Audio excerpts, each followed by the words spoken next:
I see a message. The meeting is now streaming on live on YouTube, Mr. Ferson. Yep. Okay. Good. That's our green light to commence. Good morning, everyone.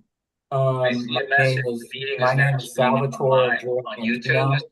I'm the Chief Presiding Officer of Mass DEP's That's Office of our green Appeals light and to Dispute Resolution. Good morning, Let's see. everyone. I see a message. The meeting Can is we get Salvatore you get that echo? Yes. Okay. Yes. All right, so I think we're all set now. The echo's gone. Let me start from scratch. Good morning, everyone. My name is Salvatore Girlandino. I'm the Chief Presiding Officer of Mass DEP's Office of Appeals and Dispute Resolution, known as OADR or the Appeals Office. With me this morning are Joseph Ferson, who is the Assistant Case Administrator of the Appeals Office, who is using his technological skills to allow this hearing to be live streamed on Mass DEP's YouTube channel. Thank you, Mr. Ferson. Also with me is Presiding Officer Margaret Stofa. She is my colleague in the Appeals Office.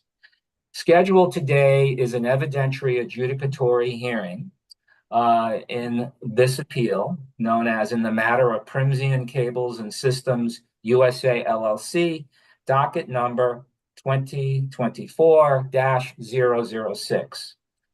In this appeal, 12 residents of Somerset, Massachusetts, who during this hearing I will refer as either the residents group or the petitioners, they have filed this appeal challenging an air quality approval, for shorthand, I'll call it an air permit, that Mass DEP's Southeast Regional Office issued to Prysmian Cables and Systems USA LLC, who I'll refer to as Prysmian or the applicant during the course of this hearing.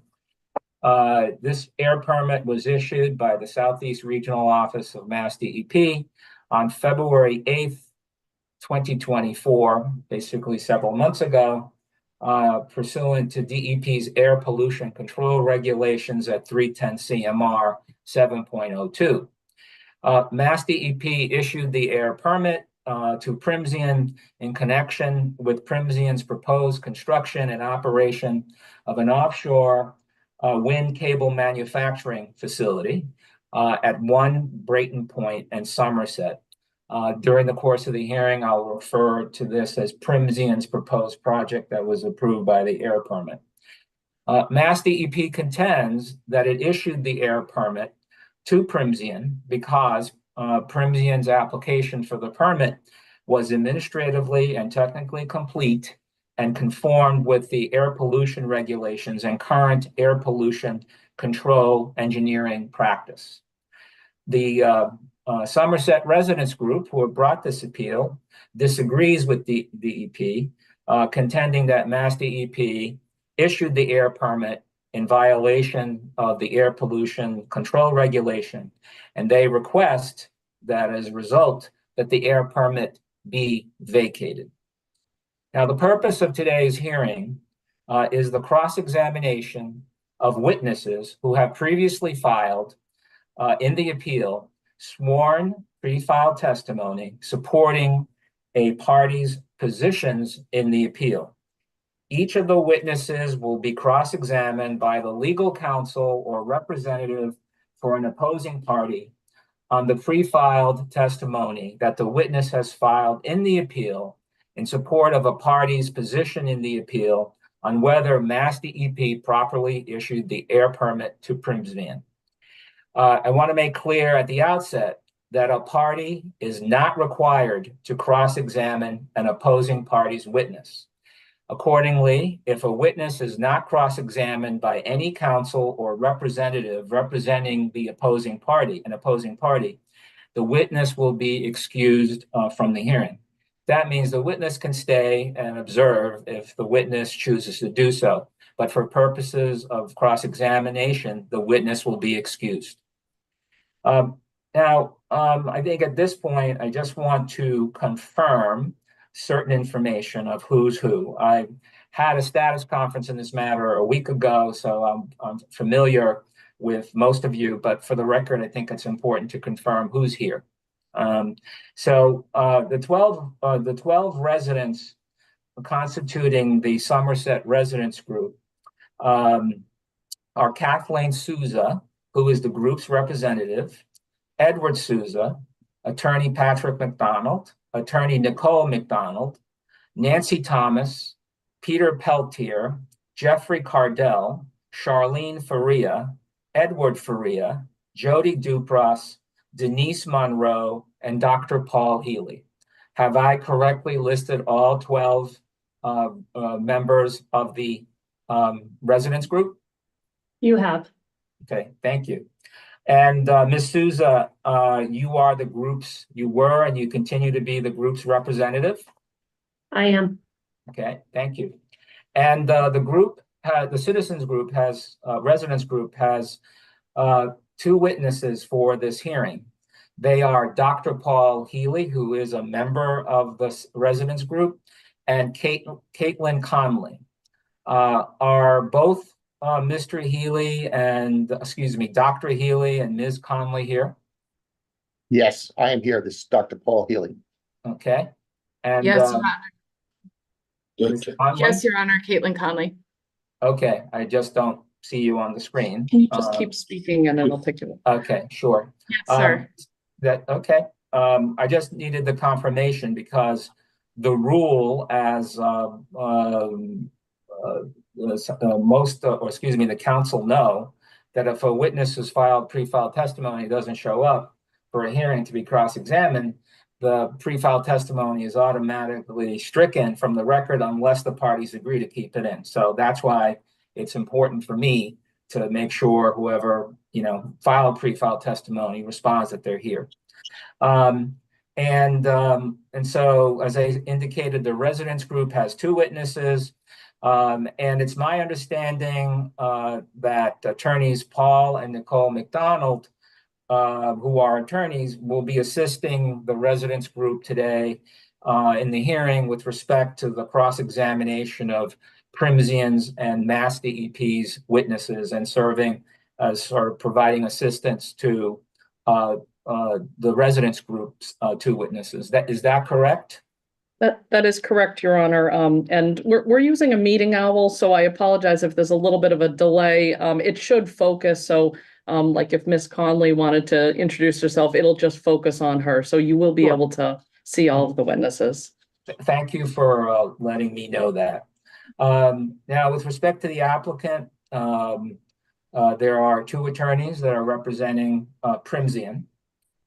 Adam Kahn, who I see who's here. Mr. Carlston, I see you're here.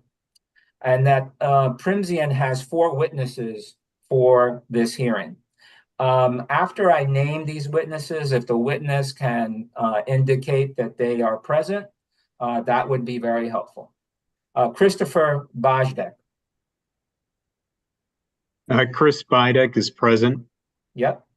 Alan Lumpkin. Yes, I'm here. Okay. Vincent Tino.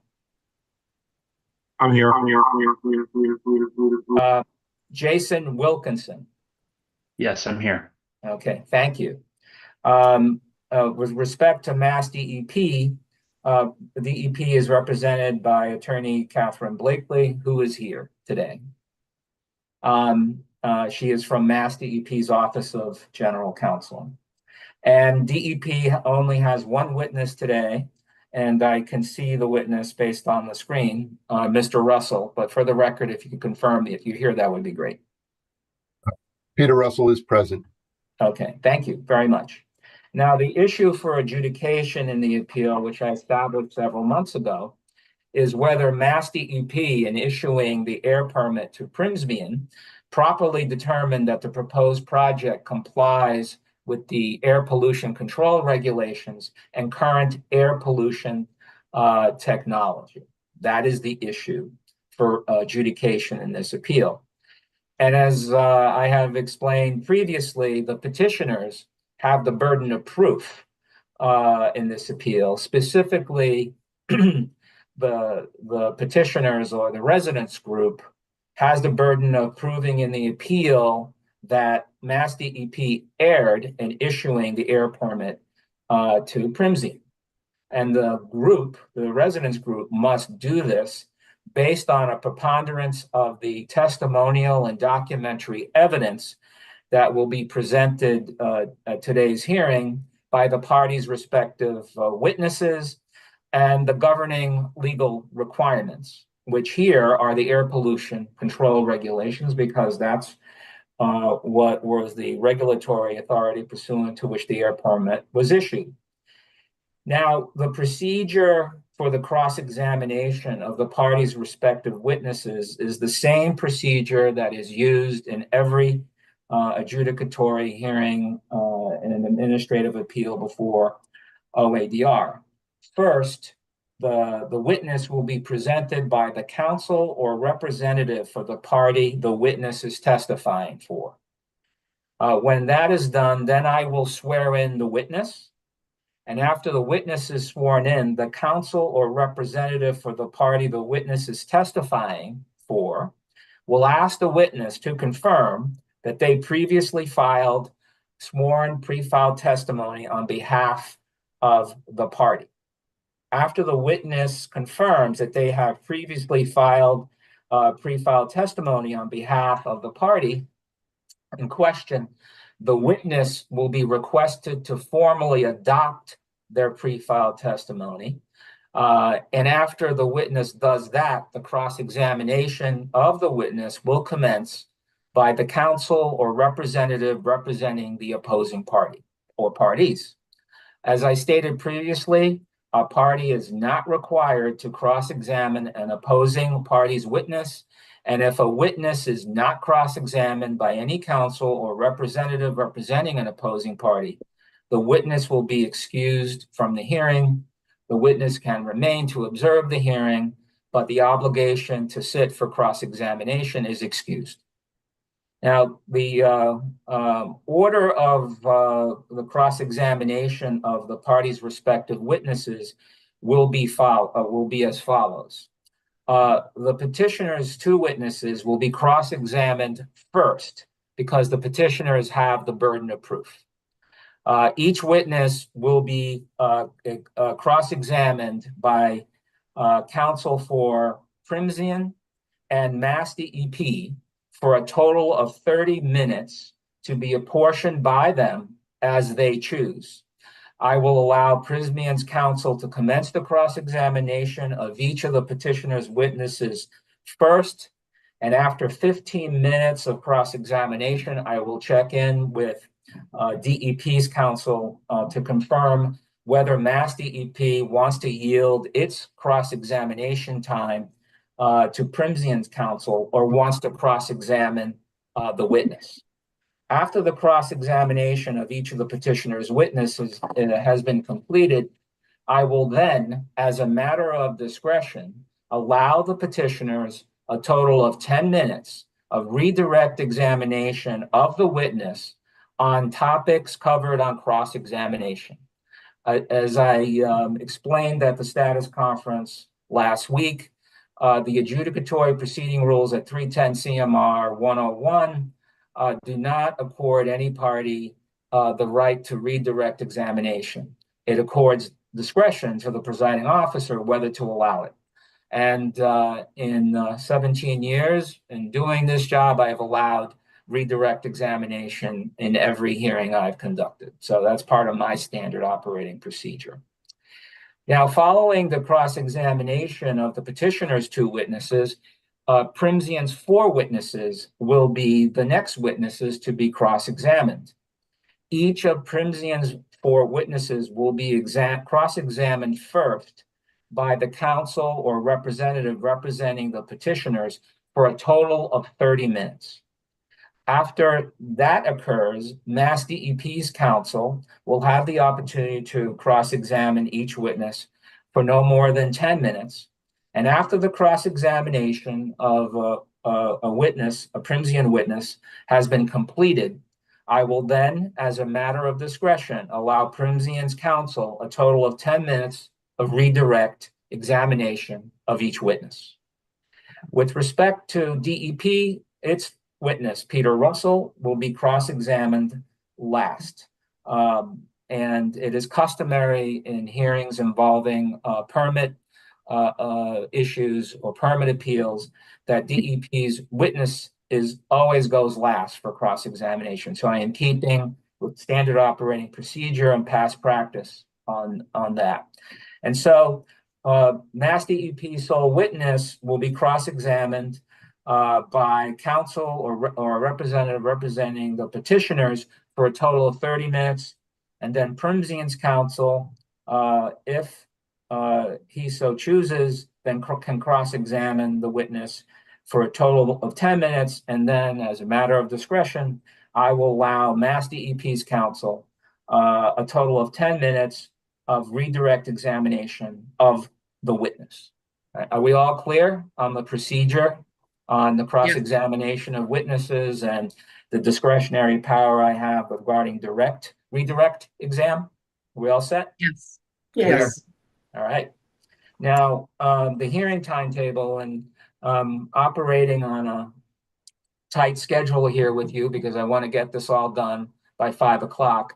It has nothing to do with sporting events later on today. I want to say that for the record. And in all seriousness, I am prepared to stay beyond 5 o'clock if we're running into a time crunch and that's what people would like to do. But I think we can get it done by 5 o'clock if we stick to the schedule. And this schedule that I'm going to put forth in a few minutes basically has built in 2 15-minute breaks and a 45-minute break for lunch. So I just wanted to, tell you that ahead of time, that I have no plans to have you all seated from now until 5 o'clock. There will be breaks. And so what I'd like to do now is commence the cross-examination of the petitioner's 2 witnesses.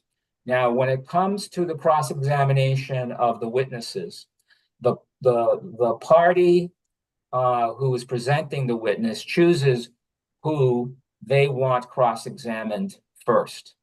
So here, Mr. McDonald, Ms. McDonald, which of the 2 witnesses do you choose to be cross-examined first? Is it Dr. Paul Healey or Caitlyn Conley? Dr. Paul Healey. Okay. Dr. Healey, can I see you, please? Yes, good morning, sir. I'm Good here. morning. Okay. Is your camera on? Yes, I'm sorry. I'll continue to speak. My name is Dr. Paul Healey. This is a test to see if you can see me on the video Yes, camera. I can. It's important for cross-examination purposes and also to verify that you are who you are. Dr. Healey, do you promise to tell the truth, the whole truth, and nothing but the truth? This is Dr. Paul Healey, and yes, I do. Okay. Now, Mr. McDonald, Ms. McDonald, will you ask the formal questions that will lead to Dr. Healey adopting his pre-filed testimony? Yes, Your Honor. So good morning, Dr. Healey. Are you the Dr. Paul Healey that previously filed sworn pre-filed testimony on behalf of the Somerset Residents Group in this matter? Yes, I am Dr. Paul Healey, and I did file my pre-filed testimony for this hearing for the SRG. And do you formally adopt that pre-filed testimony here today under oath? I do. Your Honor, I now present the witness for cross-examination. Okay, thank you very much. Mr. Khan, I take it you'll be the counsel cross-examining, okay? And as is the rule, it's one attorney cross-examines a witness. So Mr. Carlston, I don't know how you worked it out with Mr. Carlston, but whoever's cross-examining has to be one attorney at a time, and that's part of the standard rule about cross-examination. So as I indicated earlier, 30 minutes for cross-examination. At the 15-minute mark, if you haven't completed your cross-examination, I will check with Ms. Blakely to see if she will yield Mass DEP's time, and we'll take it from there. So it's 30 minutes beginning now. I'm sorry, Your Honor, can I just confirm, is it acceptable for the witness to have his pre-filed testimony in front of him? Yes, yes. In fact, that would be very helpful because the cross-examination is limited to what the witness stated in the pre-filed testimony. So it would be a good idea for every witness to have their pre-filed testimony handy. So any other questions, Ms. McDonald, before I start the time clock? No, thank you, Your Honor. Okay. Mr. Khan, cross-examination begins now. Okay.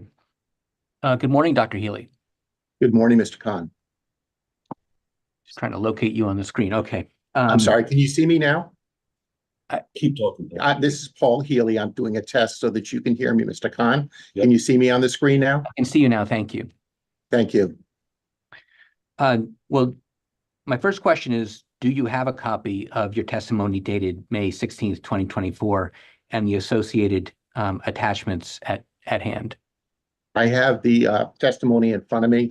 Not sure which attachments other than my resume that's attached. Would you please refer to page 3, line 47 of your testimony?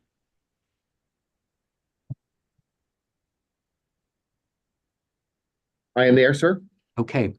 Do you see where you wrote that you are, quote, testifying in my capacity as a resident of Somerset, close quote, among other capacities? Yes, I do, sir. What part of your testimony was written in your capacity as a resident of Somerset as opposed to some other capacity, question mark? Well, as a resident of Somerset, the capacity I was trying to put into my testimony was that I am concerned about my friends and neighbors at Brayton Point, and I'm also concerned about the environmental impact of the work that Prysmian is proposing to do.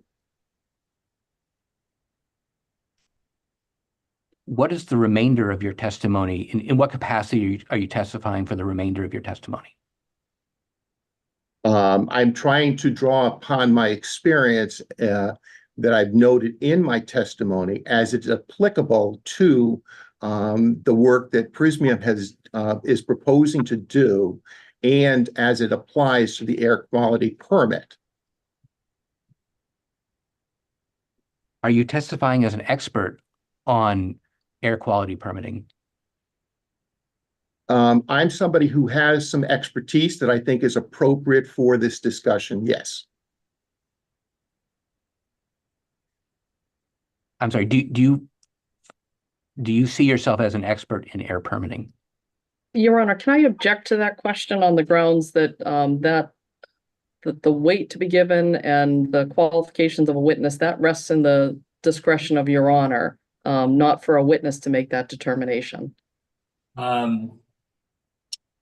I thank you for advising everyone what the standard is for me regarding assessing the credibility or weight of a witness's testimony.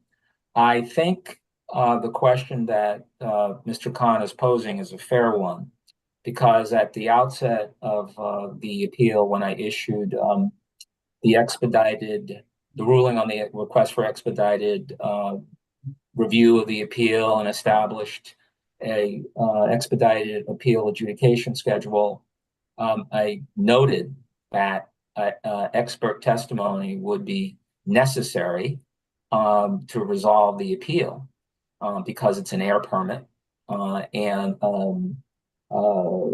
DEP's representation that it approved the air permit in accordance with the air pollution control regulation. So I think it's a fair question for Mr. Khan to ask. So Mr. Khan, you can proceed. Ms. McHugh, would you mind reading back that question so that it's fresh in Dr. Healey's mind?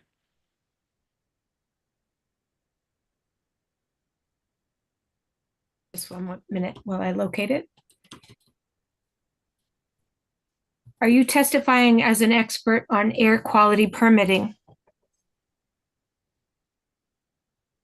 I'm answering that question as a yes. And the reason I say that is if you look at the Mass General Law and EPA's purview, In that Mass General Law, and again, I don't have the quote, but I certainly can research and get back to you. It talks about a collaboration with public health. I'm a public health physician. I am an expert in occupational environmental medicine. I'm an expert on understanding how to prevent exposures to emissions that occur in such a setting. So for that purpose, I consider myself an expert in the air quality permit as it applies to the health aspects and impacts on the residents at Brayton Point and within Somerset as a whole.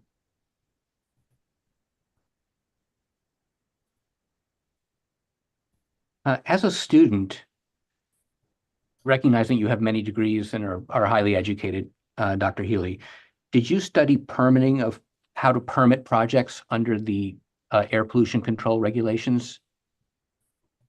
No. Did you study how to permit projects under any other air pollution control regulation in any jurisdiction? I'm sorry, just. Can you hear me now? Yes. Okay, good. Sorry that this siren just went by. So, I mean, obviously I've had some exposure to permitting in general, whether it be in my legal training or understanding things as they relate to people getting permits from, for example, to do certain things with asbestos abatements and things like that. But nothing as you're trying to narrowly put this in air quality permitting. But again, I argue that because I have the expertise as a public health physician, that I have an understanding of how to control emissions, to prevent exposures, how to monitor effectively to prevent an exposure before it causes a primary exposure or a secondary indication that somebody has been exposed, for instance, in the blood, or somebody starts to manifest a tertiary type of prevention activity under the public health guise of that they start to show disease in organs. As a student or any other educational capacity, have you studied how to model noise? Yeah, I think it's fair to say yes, because what we do in occupational medicine is understand the OSHA laws, which are how you monitor people who have had noise exposures and how to mitigate with engineering and administrative controls. So for example, somebody may have an exposure and we want to, one, get a baseline understanding of their current hearing and then monitor that as they do work in a work environment. And then we would impose certain levels of personal protective equipment, like putting earplugs in or earmuffs type things in. So from that perspective, I then get to monitor the downstream effects of those exposures from noise, whether it be damage to the hearing or impact on people's sleep or impact on their blood pressure. All of those are public health things that we are very concerned about in the specific case at hand, and whether Prysmian's activities have appropriately been conceptualized and captured in the air quality permit so that we can prevent the exposures. Because I'm on a time clock, I'm going to go back and ask my specific question again, or let me restate. Have you ever conducted noise modeling before? Are you talking about going out into the field and putting up a monitor? I'm talking about taking data from an outdoor source, putting it into a noise model, reading and interpreting the output. Well, I certainly have interpreted the output of that. I certainly have gone through the RCNM, which is the roadway construction noise management models that the FHWA has, and worked with that model. And to that point, part of our complaint is that we do not think that Mass DEP did an appropriate assessment of their models, because it's very easy to get a report out of the inputs and the assumptions that went into it. So for the various pieces of equipment that they may have used, how they put in standards, did they pull in their own data, or did they pull in a standard default series into their models? Dr. Healey, again, because I am on a time clock, I'm going to ask you to focus on the questions that I'm asking. Thank you for your additional explanation. But have you ever worked on a project involving air pollution control technology other than projects at Brayton Point? Well, air pollution control projects are I'm going to wide. Excuse me, Dr. Okay. Healey. That's a yes or a no question. Yes. And in what specific capacity have you done that at what site? So when I was the director for the U.S. Public Health Service Federal Employee Occupational Health Program, it was my job there, as well as working as the senior director for the U.S. Postal Service throughout New England, to take issues around, for example, asbestos, and try and understand how somebody might be exposed to it, how they might manage that. I would draw upon various experts, such as industrial hygienists, to help us to make a plan on how to minimize exposure to people in various buildings. I worked on indoor air quality issues from various different types of sources as well. All pertinent things that have to do with air quality and emissions as they fit into the air quality permit, as we're talking about here. Because we're talking about specifically about noise, we're talking about the dust, the fugitive dust that comes out of the excavation activities that are going to be performed by Prysmian. We're also talking about the noise that's going to come from the pile driving activities. We're talking about the dust that's going to come from the construction activities of the tower. We're also talking about the issues related to the ship and the pollution that is going to put out there, being cited there for 24 hours a day, 7 days a week, for up to 14 days, in which they will then be spewing this material that will go the short distance past the property line, if you will, and into the Taunton River, where people are specifically enjoying the waterways. And it will also have an impact. Excuse me, Dr. Healey, I think you've strayed from the answer to my question.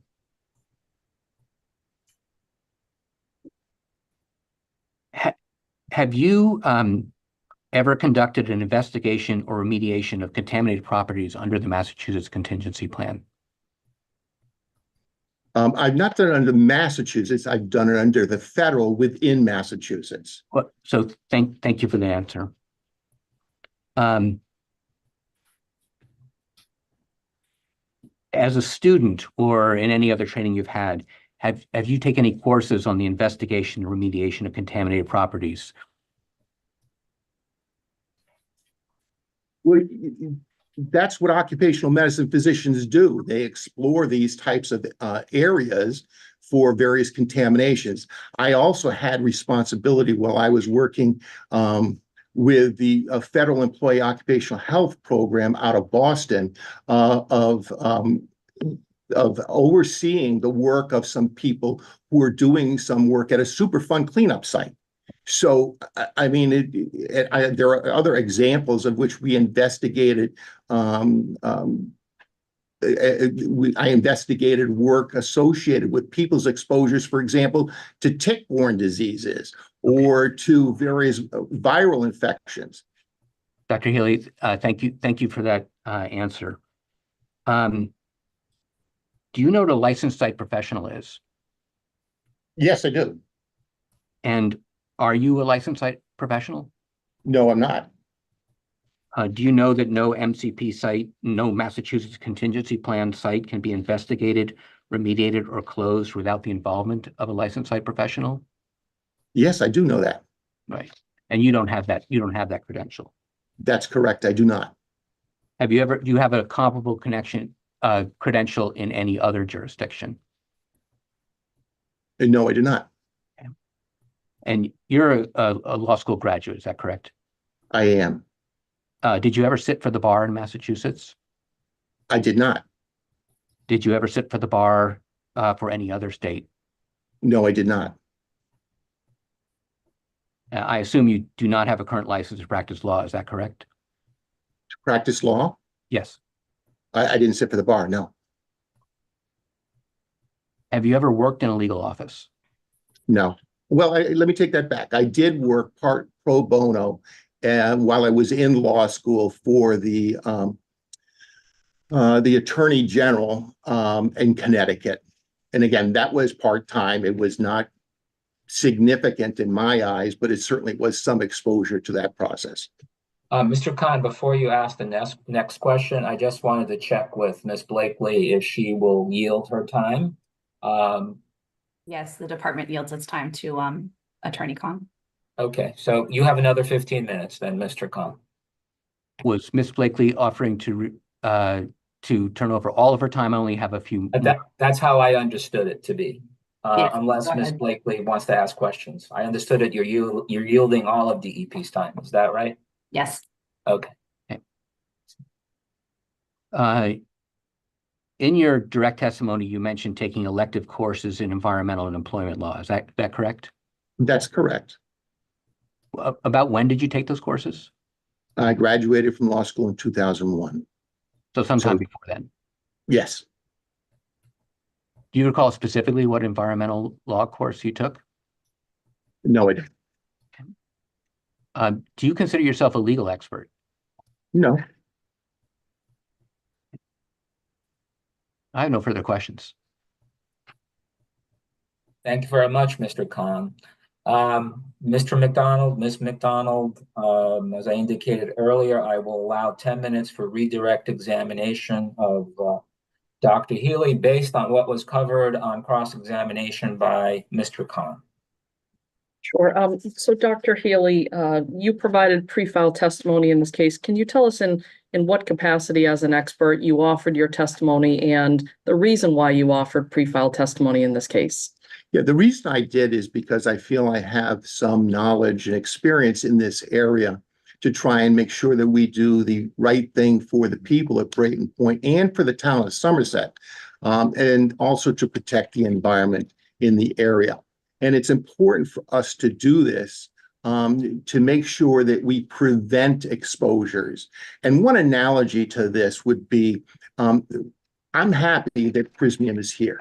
I want them to be successful, but they have to abide by the intent or purpose of the air quality permit and other regulations to prevent exposure.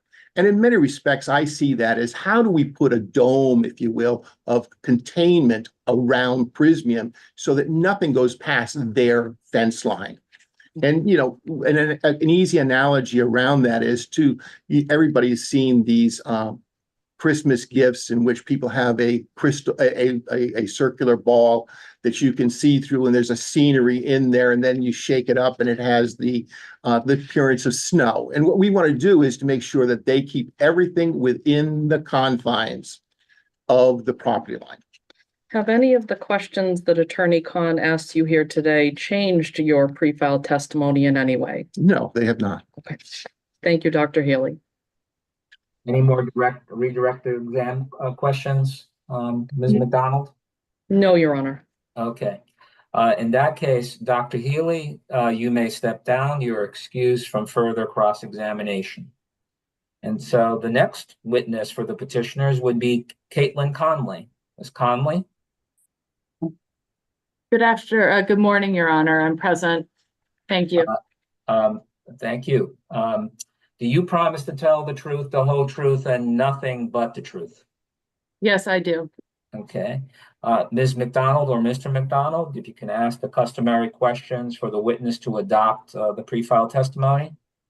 Thank you. Good morning, Ms. Conley. Good morning, Ms. McDonald. Are you the same Caitlyn Conley that submitted sworn pre-filed testimony on behalf of the Somerset resident group in this matter? Yes, I am. And did you also submit supplemental rebuttal testimony, pre-filed testimony on behalf of the Somerset resident group? Yes, I did. And you prepared that testimony yourself? Yes, that's correct. Do you formally adopt your pre-filed testimony and supplemental pre-filed testimony for purposes of today's proceeding? Yes, I do.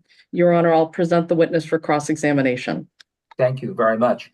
Mr. Khan, the witness is available for cross-examination, same rules as the prior witness. 30 minutes total. I will check in with Ms. Blakely at the 15-minute mark. Good morning, Ms. Conley. Good morning, Mr. Khan.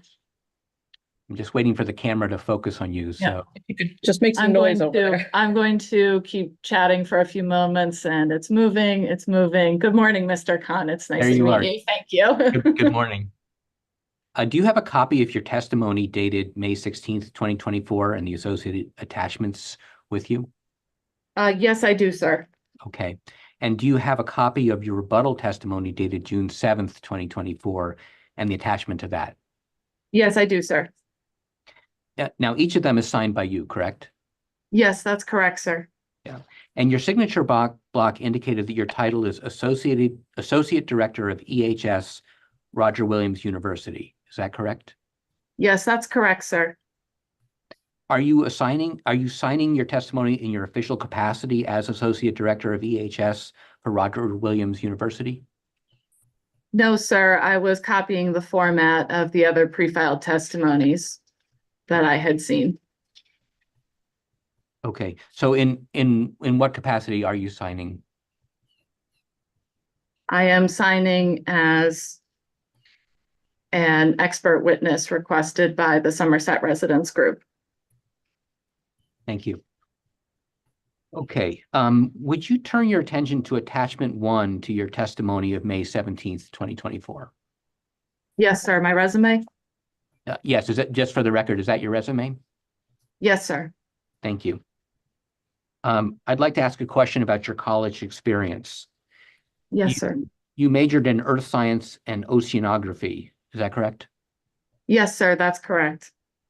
Did that work? Did your training there have a focus on air emissions or air permitting? It focused on air emissions in the sense that some of the courses that I took addressed weather and air modeling. But with specific to air permitting, no. Thank you. Now let's turn briefly to your active certifications and trainings that appears on your resume on the first page. Yes, sir. By my count, it indicates that you hold 9 active certifications. Is that correct? 1, 2, 3, 4, 5, 6, 7, 8, 9. Yes, that's correct, sir. And if you flip the page over to the second page of your resume, it appears you hold an additional 9 inactive certifications. Is that correct? 4, 5, 6, 7, 8, 9. Yes, sir, that's correct. Do any of those 18 certifications, so whether they're current or inactive, pertain to Massachusetts air limited or comprehensive plan approval applications?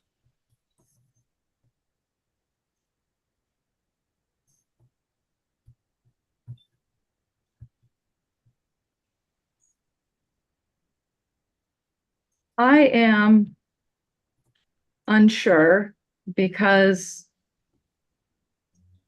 visible emissions are a component of that. I am unsure how to answer your question. Well, if we exclude visible emissions, what would your answer be? Specific to Massachusetts, no, I would say no. Thank you. And you're currently employed at Rhode Island University, correct? Roger Williams University in Bristol. Yes, yes, that's correct. Yeah. Excuse me. Yes, at Roger Williams University. In your current position, is air permitting part of your job at Roger Williams University? Yes, sir, it is. And could you describe that experience, please?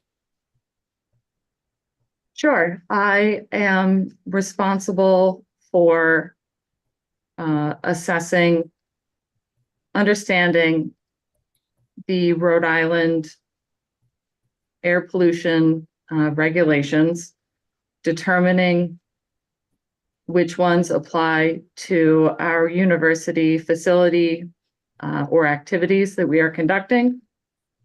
I am then responsible for determining which permits we may or may not need to obtain. I'm responsible for preparing and submitting those permits.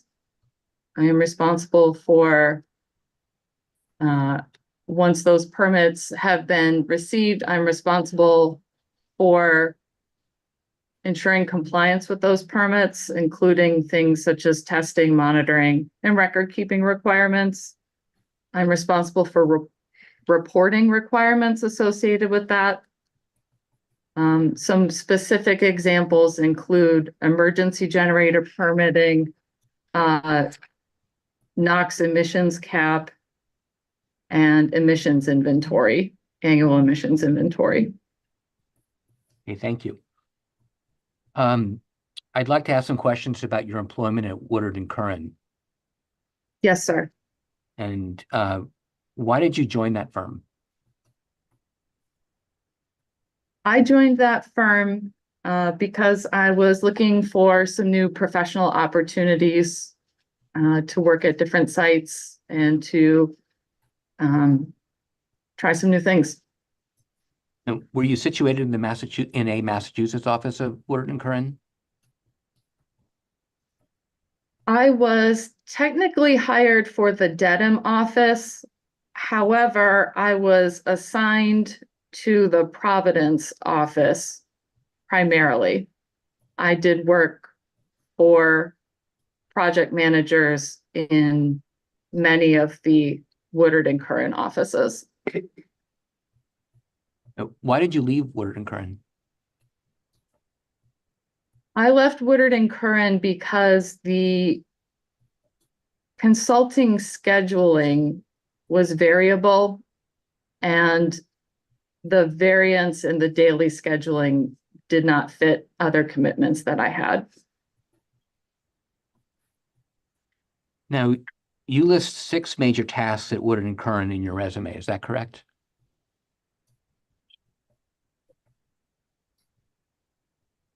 Two, three, four, five, six. Yes, sir, that is correct. And only one of those 6 mentioned permitting. Is that correct?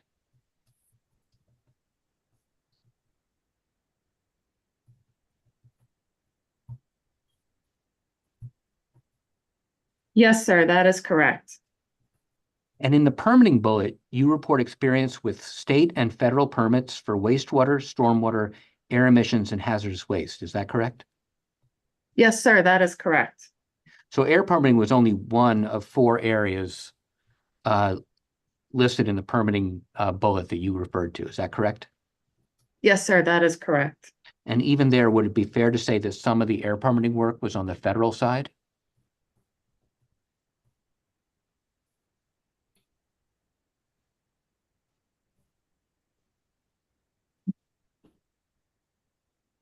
Yes, some of that was because some of the facilities were Title V. Yes, I would say yes.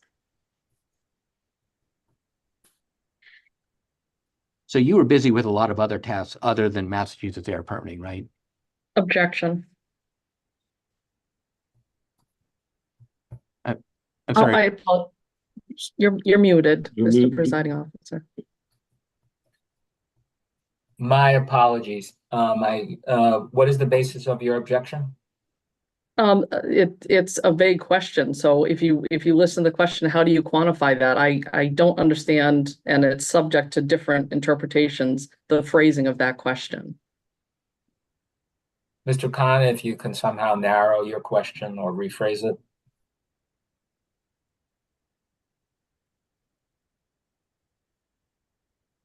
I'll move on. Sure. Ms. Conley, have you ever attended law school?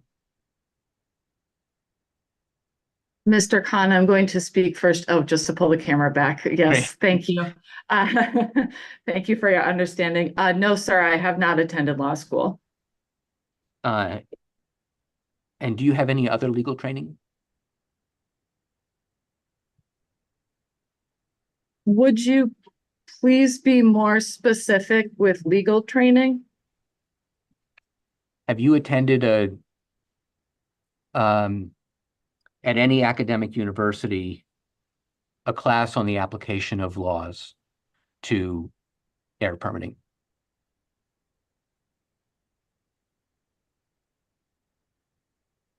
No, sir, I have not. Prior to this appeal, were you acquainted with any other members of the Somerset Residence Group? Yes, sir, I was. And isn't it true that Kathy Souza is the director of the Environmental Health and Safety Department at Roger Williams University? Yes, sir, that is correct. So she's your direct boss. Is that correct? Yes, sir, that is correct. I have no further questions. Thank you, Mr. Khan. Ms. Blakely, do you have any cross-examination questions for Ms. Conley? The department doesn't have any questions. All right, thank you very much. With that being said, Ms. McDonald, I assume you'll be asking redirect exam questions, but you have 10 minutes to do that. Okay, thank you. Ms. Conley, turning your attention to the previously held certifications listed on your resume, can you tell me when a certification expires? Do you still retain the knowledge and the experience from having that certification? Ms. McDonald, I'm pulling the camera back. Yes, that is correct. You still retain the knowledge that you held at the time that you held the certification. And your resume indicates that you're able to recertify in any of those 9 inactive certifications as needed? Yes, that is correct. I don't have any excluding factors that would prohibit me from reobtaining those. Okay. You were asked on cross-examination if you were certified in air quality or air emissions. Is there a specific certification that pertains to that? To my knowledge, no. The one that I'm aware of is the visible emissions certification, and I did hold that for a time. Okay. And can you tell us a little bit about that visible emissions certificate that you held? What does that mean, sort of in layman's terms, to have that certificate? Sure. So the training is colloquially referred to in the industry as going to smoke school. You attend a classroom portion in the morning and you review the EPA Method 22 and Method 9 procedures. And then you conduct the field testing portion in which you go outside and the group who is conducting the training emits both black and white smoke so that and your job is to accurately quantify and describe those emissions in accordance with the procedures. And then after that, you are considered certified in doing so. Okay. And then you were asked some questions about your work at Woodard and Curran, and focus was made on only one of the 6 tasks pertaining to air permit. So I would like to, if you could explain to us, what is your experience working with Massachusetts air permits? Thank you. I have experience in several areas. I had experience working with preparing limited plan and comprehensive plan applications under a project manager. So writing sections of the narrative, performing potential to emit calculations, and other research. It did involve noise studies as applicable. I was responsible for gathering that information and reviewing it. And then I was also responsible for calculating greenhouse gas emissions for facilities. I was responsible for conducting the source reporting for various Massachusetts facilities.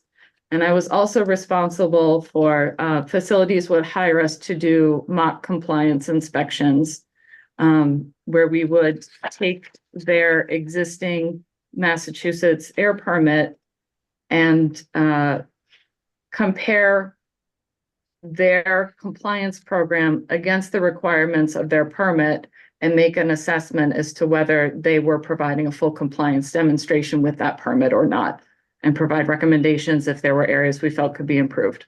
Okay. So how would you describe your familiarity with reading the air permit regulations, drafting air permits, analyzing air permits, and the effectiveness of those air permits?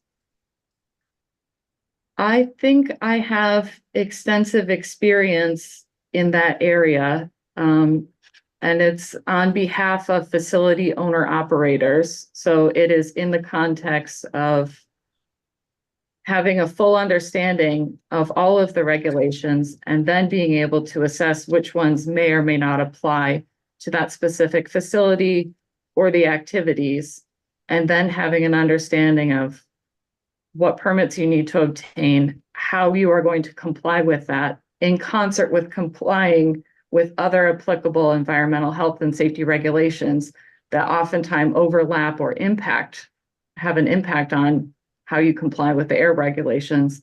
And then being able to provide a full compliance demonstration to a regulator in a way that that regulatory body can understand and accept and would be able to agree with you, yes, this is a full compliance demonstration. So you have to be very much in lockstep with what the regulators are expecting to see. Ms. McDonald, you have 5 minutes left for redirect, just to let you know. Thank you. So you were asked, so it was disclosed in the materials that were submitted, but you work with Ms. Kathy Souza, who's the representative for the residents group. Yes, that's correct. Does your working with Ms. Souza or knowing Ms. Souza or being acquainted with Ms. Souza, did that have any effect one way or the other on the testimony, the pre-filed testimony that you provided under oath?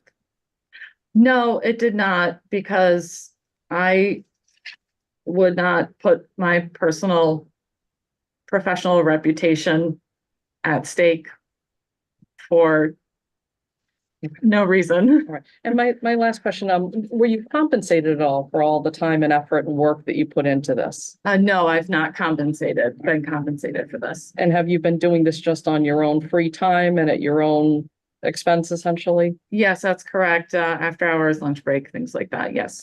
Thank you. Thank you, Your Honor. I have no further questions for this witness. Thank you very much, Ms. McDonald. Ms. Conley, you're excused. Thank you, sir. You're welcome. So the next phase of this hearing will be the cross-examination of Prysmian's witnesses. Mr. Khan, who does Prysmian present first for cross-examination? First, if you don't mind, I'm going to clarify the name of the applicant, which is Prysmian. Yep, Prysmian. Yep. Okay. Let's begin with Vincentino. Okay, Mr. Tino, can you put on your camera, please?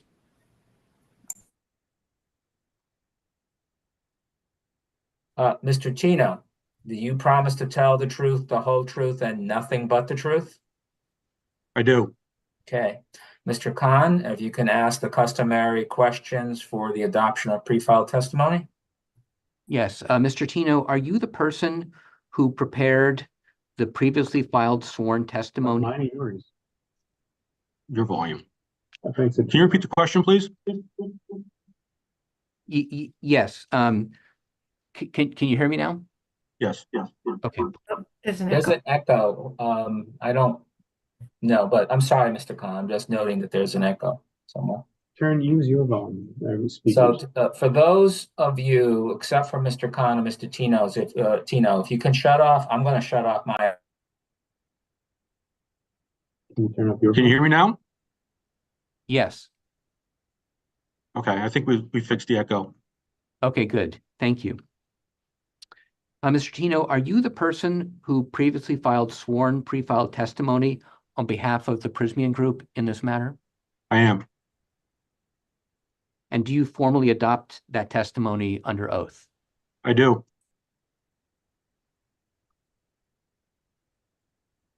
You're on mute again. I am. At No, this, I- thank you. I should know better. At this juncture, now that Mr. Chino has adopted his pre-filed testimony, the witness is available for cross-examination by the petitioner's counsel. So I assume, Ms. McDonald, you'll be doing the cross-examination. So Yes, Your Honor. you have 30 minutes. Okay. So good morning, Mr. Tino. Morning. All right. Mr. Tino, I just want to clarify, you're not a medical doctor. I'm not. You have no degrees in occupational or environmental medicine. I do not.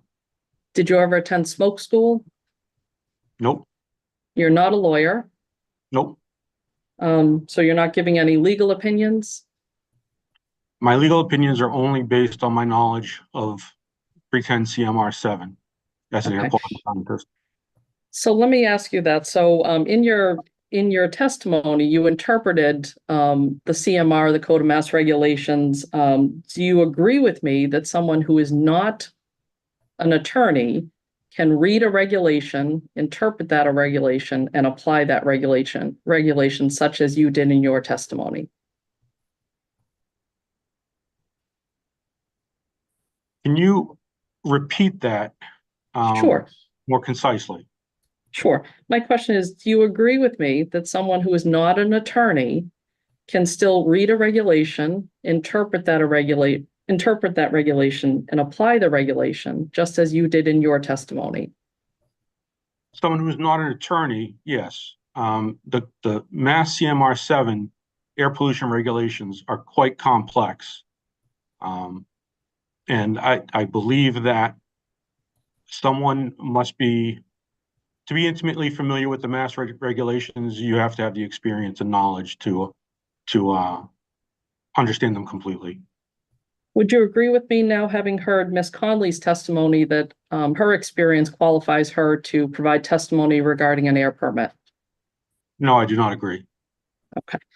Would you agree with me that Dr. Paul Healey, with his qualifications, is competent to provide testimony regarding the air permit issue? Objection. No. Did I hear an objection, Mr. Khan? Yes, you did. Okay, the basis of your objection? Was Ms. McDonald is asking Mr. Tino whether someone is qualified to be an expert witness. And I think that's a legal determination that you're going to make. Also, as I indicated previously, Ms. McDonald, the cross-examination has to be based on what the witness said in their pre-filed testimony. So Okay. I would request that the focus will be on what Mr. Tino said on his pre-filed testimony and proceed from there. That's Mr. fine. Khan. I'll withdraw the question. Sure. Mr. Tino, I'm assuming you're getting paid for your testimony here today. We've been hired by Prysmian. All right, so you're getting paid for your testimony. I'm being paid. Go ahead. Are you inquiring whether a direct check is going to Mr. Tino?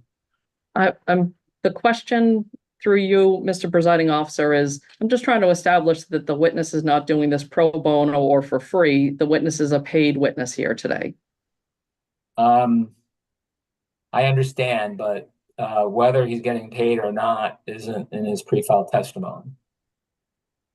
I understand that witnesses, expert witnesses are retained by parties and compensated generally. But I think the focus of Mr. Tino's pre-filed testimony for cross-examination is whether or not DEP properly issued the air permit. Accordingly, I would request that the cross-examination questions be limited to that. Okay, that's fair, Your Honor. I'll move along. Yep. Mr. Tino, your degrees are in meteorology, correct? That's correct. All right, do you have degrees in any other subject other than meteorology? No, Now, as part of your pre-filed testimony on page, well, let me ask you, do you have your pre-filed testimony in front of you? I do. All right, and on page 3 of your pre-filed testimony, you stated that VHB determined that the emissions for the project were over 1 ton, but less than 10 tons, correct? Correct. Does that calculation include emissions from the diesel ships? No, it does not. All right, so VHB on its own excluded the emissions from the diesel ships in its calculation submitted to Mass DEP. False. I'm sorry, was that answer false? We did not solely make that determination. Okay, but the material, when it says VHB determined the emissions, VHB's determination was to exclude the emissions from the diesel ships. With DEP's concurrence. What are the actual emissions from a diesel ship that would be docked at the Prysmian facility for 14 days, 24 hours a day, loading cable? Objection. Basis of your objection? It's not part of his pre-filed testimony. Okay, if it's not part of his pre-filed testimony, then I would move on to the question. Mr. Tino, are you able to tell me the size of the Prysmian ships? I believe they're roughly, not exactly, so. Can you give me your best estimate?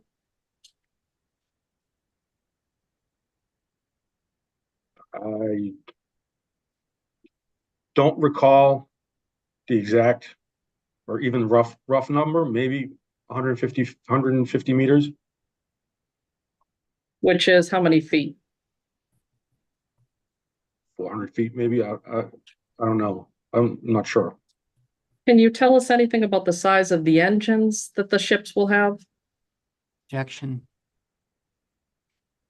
Has nothing to do with his pre-filed testimony. So if you can repeat your objection for the record again, Mr. Conley. The question has nothing to do with Mr. Tino's pre-filed direct testimony. Objection sustained. Okay, so Mr. Tino, directing your attention to page 6 of your pre-filed testimony, the question starting at line 18. 6.18. Okay. I think I have what you're asking for. And you start off that by saying, in my experience, plan approvals historically include only conditions to operate. What is your experience that you're referring to regarding air permits on a similar project to the Prysmian project? Manufacturing facilities that provide, that produce a product, transportation of that product is generally not included in an air permit. Well, what specifically, when you say your experience, can you give me the closest experience that you have to a project similar to this one?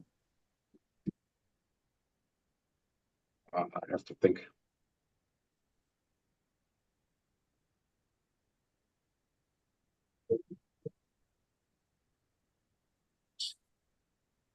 Nothing's coming to mind at this point. Okay.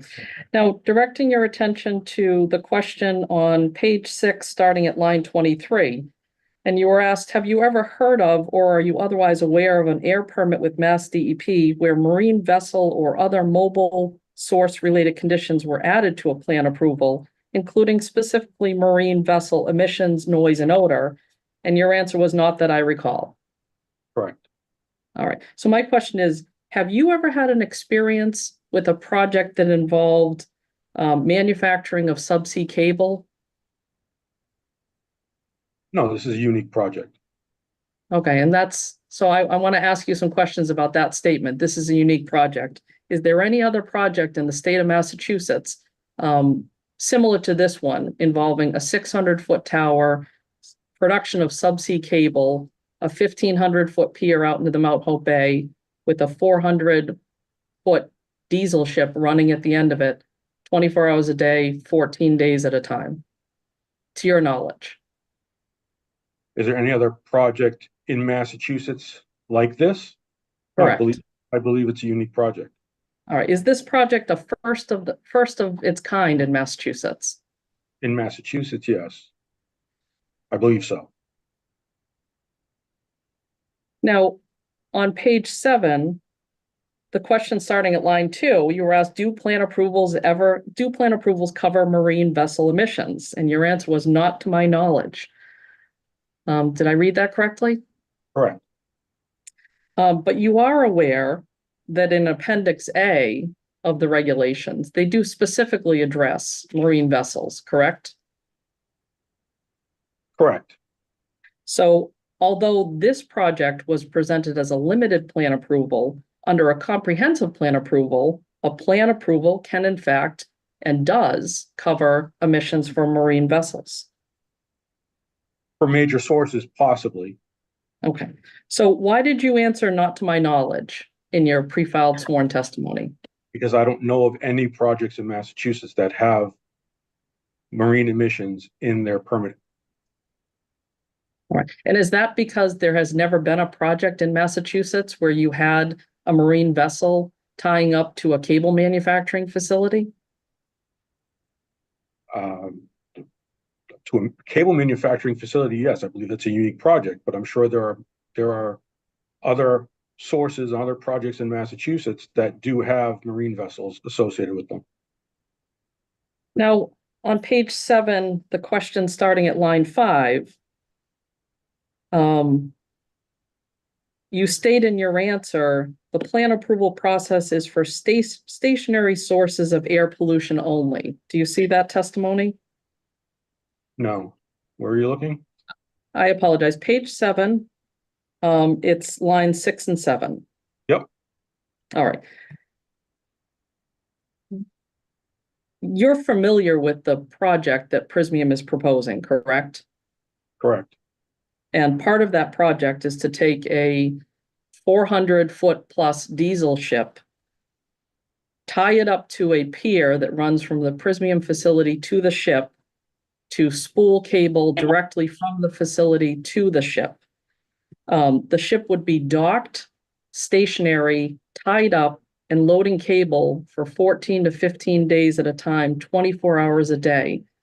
Is it your testimony that that ship is not a stationary source for purposes of the air permit analysis? Yes, it is not a stationary source. All right, what do you claim the ship is? A mobile source? So it's your testimony under oath here today that a ship that's tied up for 15 days and directly has a cable connecting the facility to the ship is a mobile source. Yes. What is your legal authority in either case law, regulation, statute that supports that opinion? I don't have legal authority, no. Does it say it anywhere in the law? Is there any legal authority to rely upon for that opinion? Objection. Basis of your objection? She's asking a pure legal question to a witness who's not testifying as a legal expert. You could rephrase the question, Ms. McDonald. That would be good. Mr. Tino, are you aware of any legal authority that supports your opinion that a ship that's tied up and docked loading cable for 15 days is a mobile source? Could you repeat that? Are you aware of any legal authority, case law, regulation, statute, that supports your opinion that a ship that is tied up loading cable for 15 days is a mobile source? I'm not a lawyer, so I'm not aware of case law, no. Okay. Well, when you gave your opinion, did you understand that your opinion needs to be based on the regulations and supported and consistent with Massachusetts law? Yes, and I did look at the Mass CMR 7, and in consultation with Mass DEP, we determined that the ship was not considered part of the manufacturing process and thus not to be included in the air permit application. Okay. So turning your attention, again, still on page 7, starting at line 10, well, starting at line 8, you were asked, did the application address conventional pollutant emissions from the diesel-powered ship? And your answer was no, since a marine vessel is not a stationary source, it is not covered by the plan approval regulations, and we were not instructed by Mass DEP to include it. So I want to ask you about, first of all, did I read that testimony correctly? Yes. All right. What was the discussion between VHB and Mass DEP regarding whether to include the emissions from the diesel ships or not? This happened back in 2023, so my best memory serves is that the ship was not considered part of the manufacturing process. Thus, it is not included in the air permit. And who made that determination? It was a group determination made with Mass DEP. And who at Mass DEP are you referring to? Who specifically at Mass DEP made that determination? I believe there were Mass DEP's leaders, Seth Pickering, Mark Poudrier, Peter Russell. Okay, so Mr. Russell, who's going to provide testimony here today, was included in that discussion, correct? The meetings included a number of people. I'm presuming that at that time, it was the full cast was making these decisions. I don't recall exactly who was at that meeting, those meetings back in June of 2023. So to the best of your knowledge and memory, as you testify here today, was Mr. Peter Russell involved in the determination to exclude the emissions from the marine vessels from the air permit? I believe so. Now, you've read the air permit, correct? I have. And you're aware that the air permit addresses sound from the ships, correct? I am. And you're aware that the air permit has language to install shore power for the ships, correct?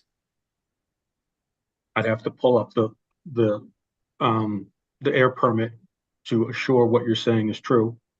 Okay, so if you pull up the air permit.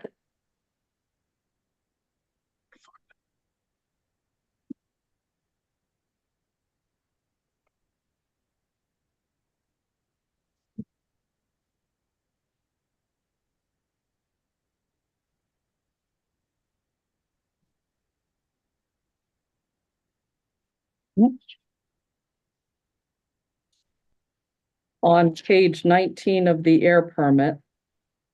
We're trying to find. Oh, I apologize. I apologize. Page 14. I'm still trying to find the air permit. I don't have that.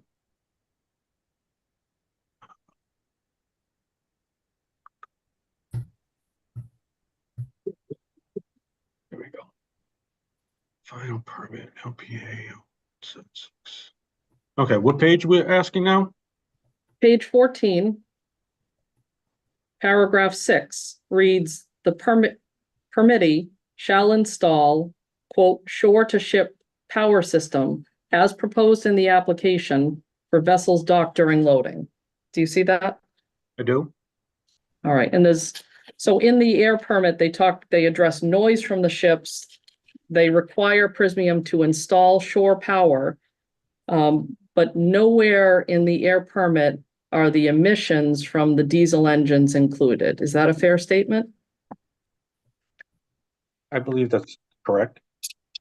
Does that make sense to you?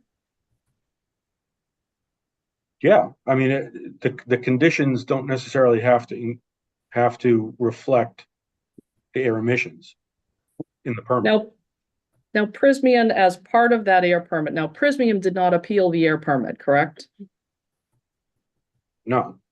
And Prysmian is correct. They did not appeal the air permit. Prysmian satisfied with the conditions set in the air permit? I believe so. All right. So Prysmian is agreeable and will install the shore power for the facility. I believe that was agreed upon in other venues. Okay.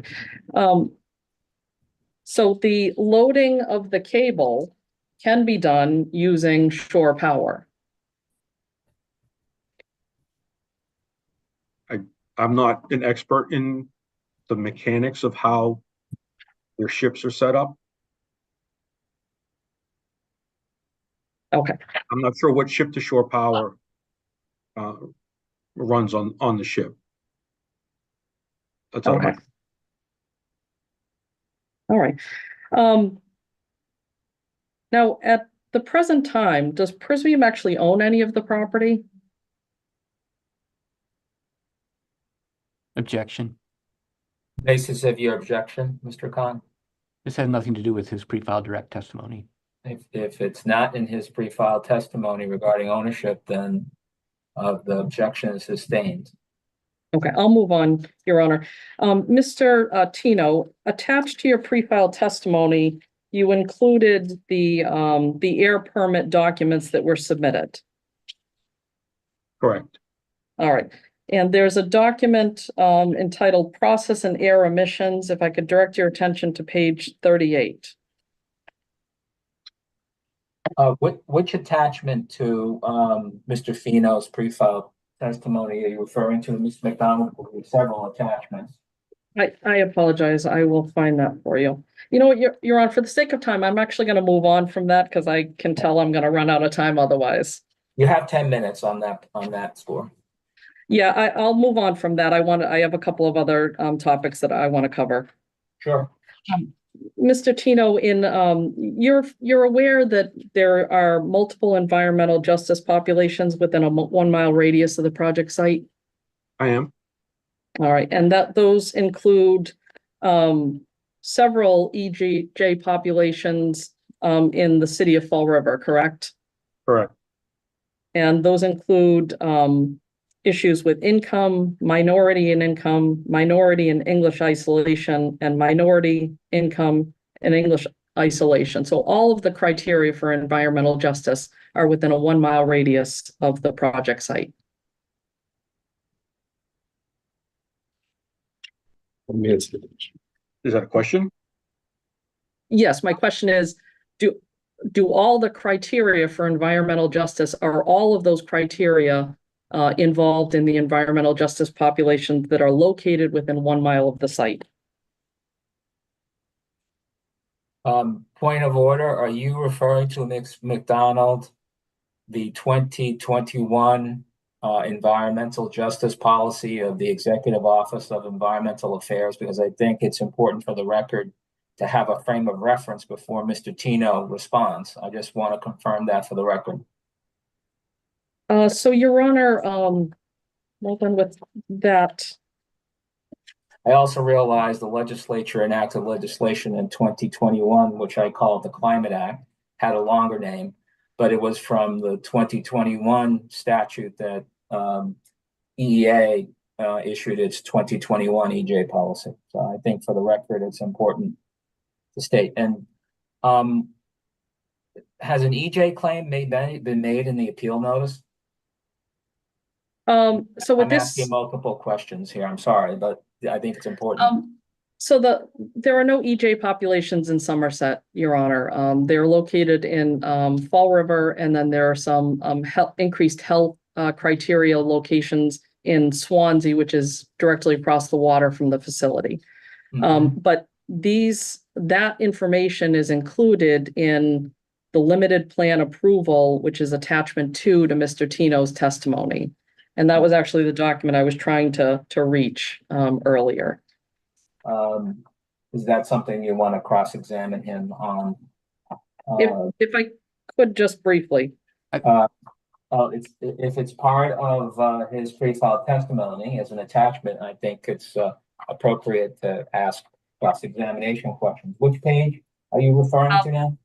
So this is attachment 2, and then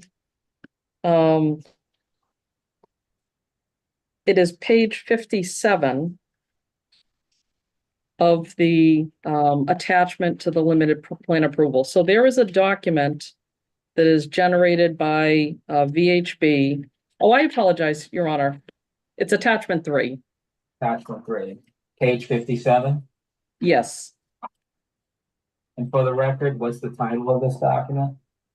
The title of the document is Phase 1 Plan Approval Application Narrative, parentheses, the LPA narrative. Okay, so you said page 57? Yes. Mr. Presiding Officer, Yep.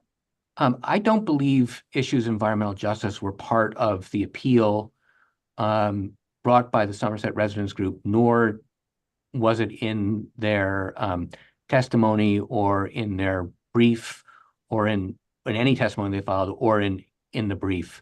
I think it's beyond the scope of the claims that they've raised in this appeal. Well, it is true that the petitioners didn't raise an EJ claim.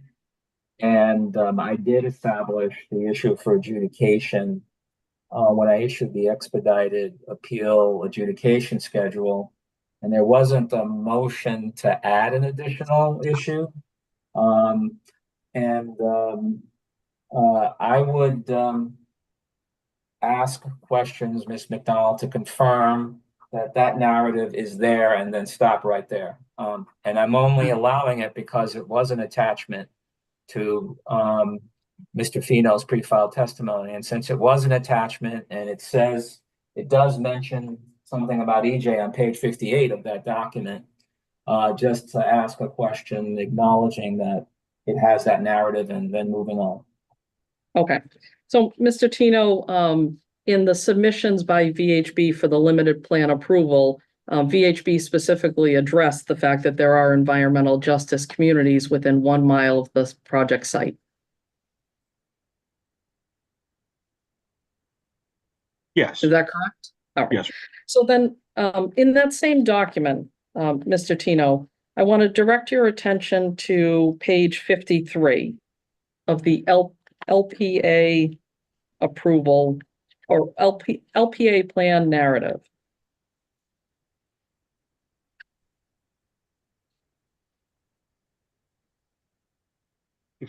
Page 53? Yes. Okay. All right. So within that document, there were, when it pertains to noise, there were 4 different alternatives that were proposed by VHB. Alternatives 1 through 3, by VHB's own admission in that document, indicate that there. Ms. McDonald, which page? I'm not following. Is it the same document attachment number 2? It's attachment 3 to Mr. Tino's testimony. Yeah. And it's page 53 of that document. So it's attachment 3. Just bear with me. Actually, because I don't.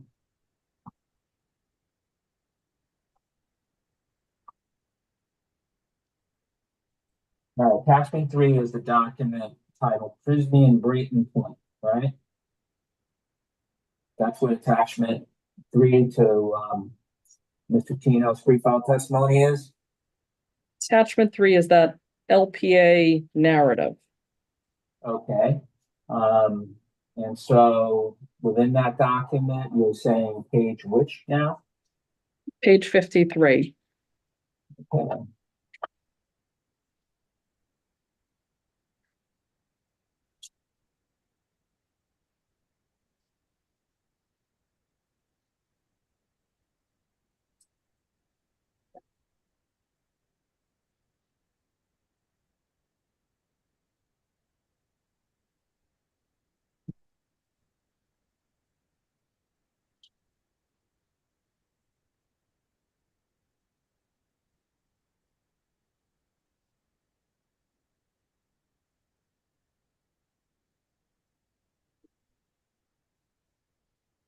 Okay, does page 53 read at the top read proposed plan approval requirements?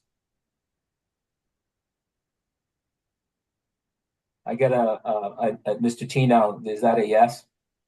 I believe that's what I have. I'm not sure if that's what Miss McDonald is referring to. I don't see, unless I'm missing something on page 53, I don't see anything there involving noise. I think we're at page 158 of the PDF itself, and then page 53 is the number of this attachment. So within the attachment, I think we're on page 53. And Ms. McDonald, please correct me if I'm wrong. So Your Honor, just for the sake of time, because I think the document's just going to be unworkable with the page number. So I'm going to abandon that question, Your Honor, and just use my last couple of minutes for some Yeah. other topics. Yeah, you have actually a minute left, but go ahead. Okay. All right. So Mr. Tino, I just wanted to clarify a couple things very quickly. On page 6 of your pre-filed testimony, you do agree, and this is page 6, line 7. You do agree with me that 310 CMR 7.09 parentheses 2 does address dust and odor from construction.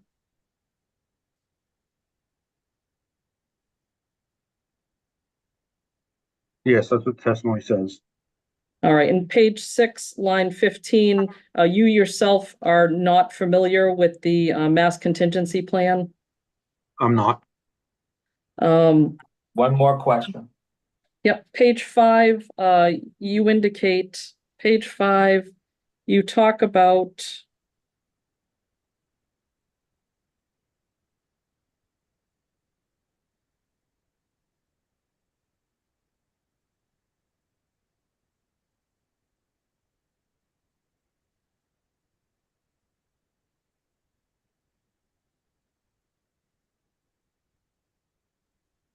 I can't find the reference. Mr. Tino, my last question for you.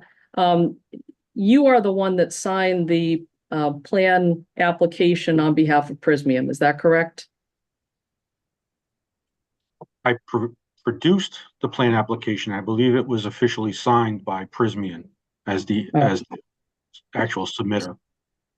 Exhibit 2 to your, or attachment 2 to your pre-filed testimony lists you as the application submitter information, is that correct? What page on page 2? It's Submitter. attachment 2 to your pre-filed testimony. Yep, I see it. The limited plan approval process emissions unit application submitter information, that's your information, correct? That's true. All right, and you have produced the complete submission as part of an attachment to your pre-filed testimony. Is everything in that submission correct and accurate? Objection. Basis for the objection. I don't think that Mr. Tino has said that everything that's been submitted was in that attachment. Yeah, it's sustained. It's sustained. Objection sustained. The cross-examination has concluded, and now Ms. Blakely, do you have any cross-examination questions for Mr. Tino? I do not. Okay. Mr. Khan, you have 10 minutes to ask any redirect examination questions on matters that were raised on cross-examination. If I can just have 30 seconds to. Okay. All right. We have no redirect. Okay, thank you. Mr. Tino, you may step down and you are excused. You may stay to continue to observe the hearing, whatever, but for cross-examination purposes, you are excused. Okay. Thank you. All right. Question for the parties. I had planned, I can keep on going, but I will accede to your wishes. I had planned to take a 15-minute break at this juncture. If you want me to continue and we can stop at 12, instead of having a 45-minute lunch break, it'll be an hour, but it's entirely up to you. We can complete the cross-examination of the second of the 4 witnesses for Prysmian. What would you like to do? Mr. Presiding Officer, I'd appreciate the break if it's agreeable. Yeah, I think that's reasonable. So why don't we take a 15-minute break and let's convene again at 11:25. Is that okay? Yes. All right. Thank you.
Is everyone back, or are we missing I think we might be missing a few people.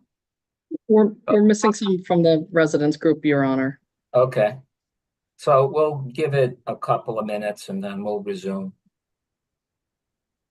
Kathy.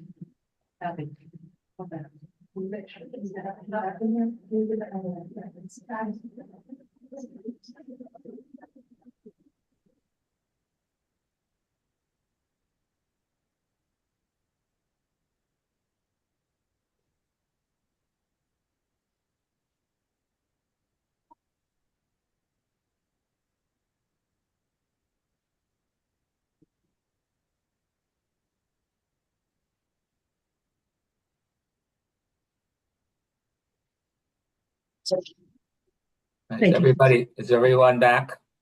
My apologies. Patrick McDonald has stepped out. He had a call from a client. Okay. We can get started. We don't need to wait for him. Okay. Thank you. All right. Thank you, Mr. Ferson. Just to share with the parties regarding the timetable, I was planning for us to stay to do cross-examination until 1:30 and then break for lunch. But if folks, if any of you have a strong feeling that we should have a lunch break before 1:30, I figured that 2 hours of getting cross-examination in would be prudent to do, but I certainly am amenable to hearing from what the parties would like. Any comments on that? Whatever Your Honor would like to do is fine with us. Mr. Khan? That's fine, as long as Ms. McHugh doesn't need a break before then. Are you okay to go for 2 more hours? Okay.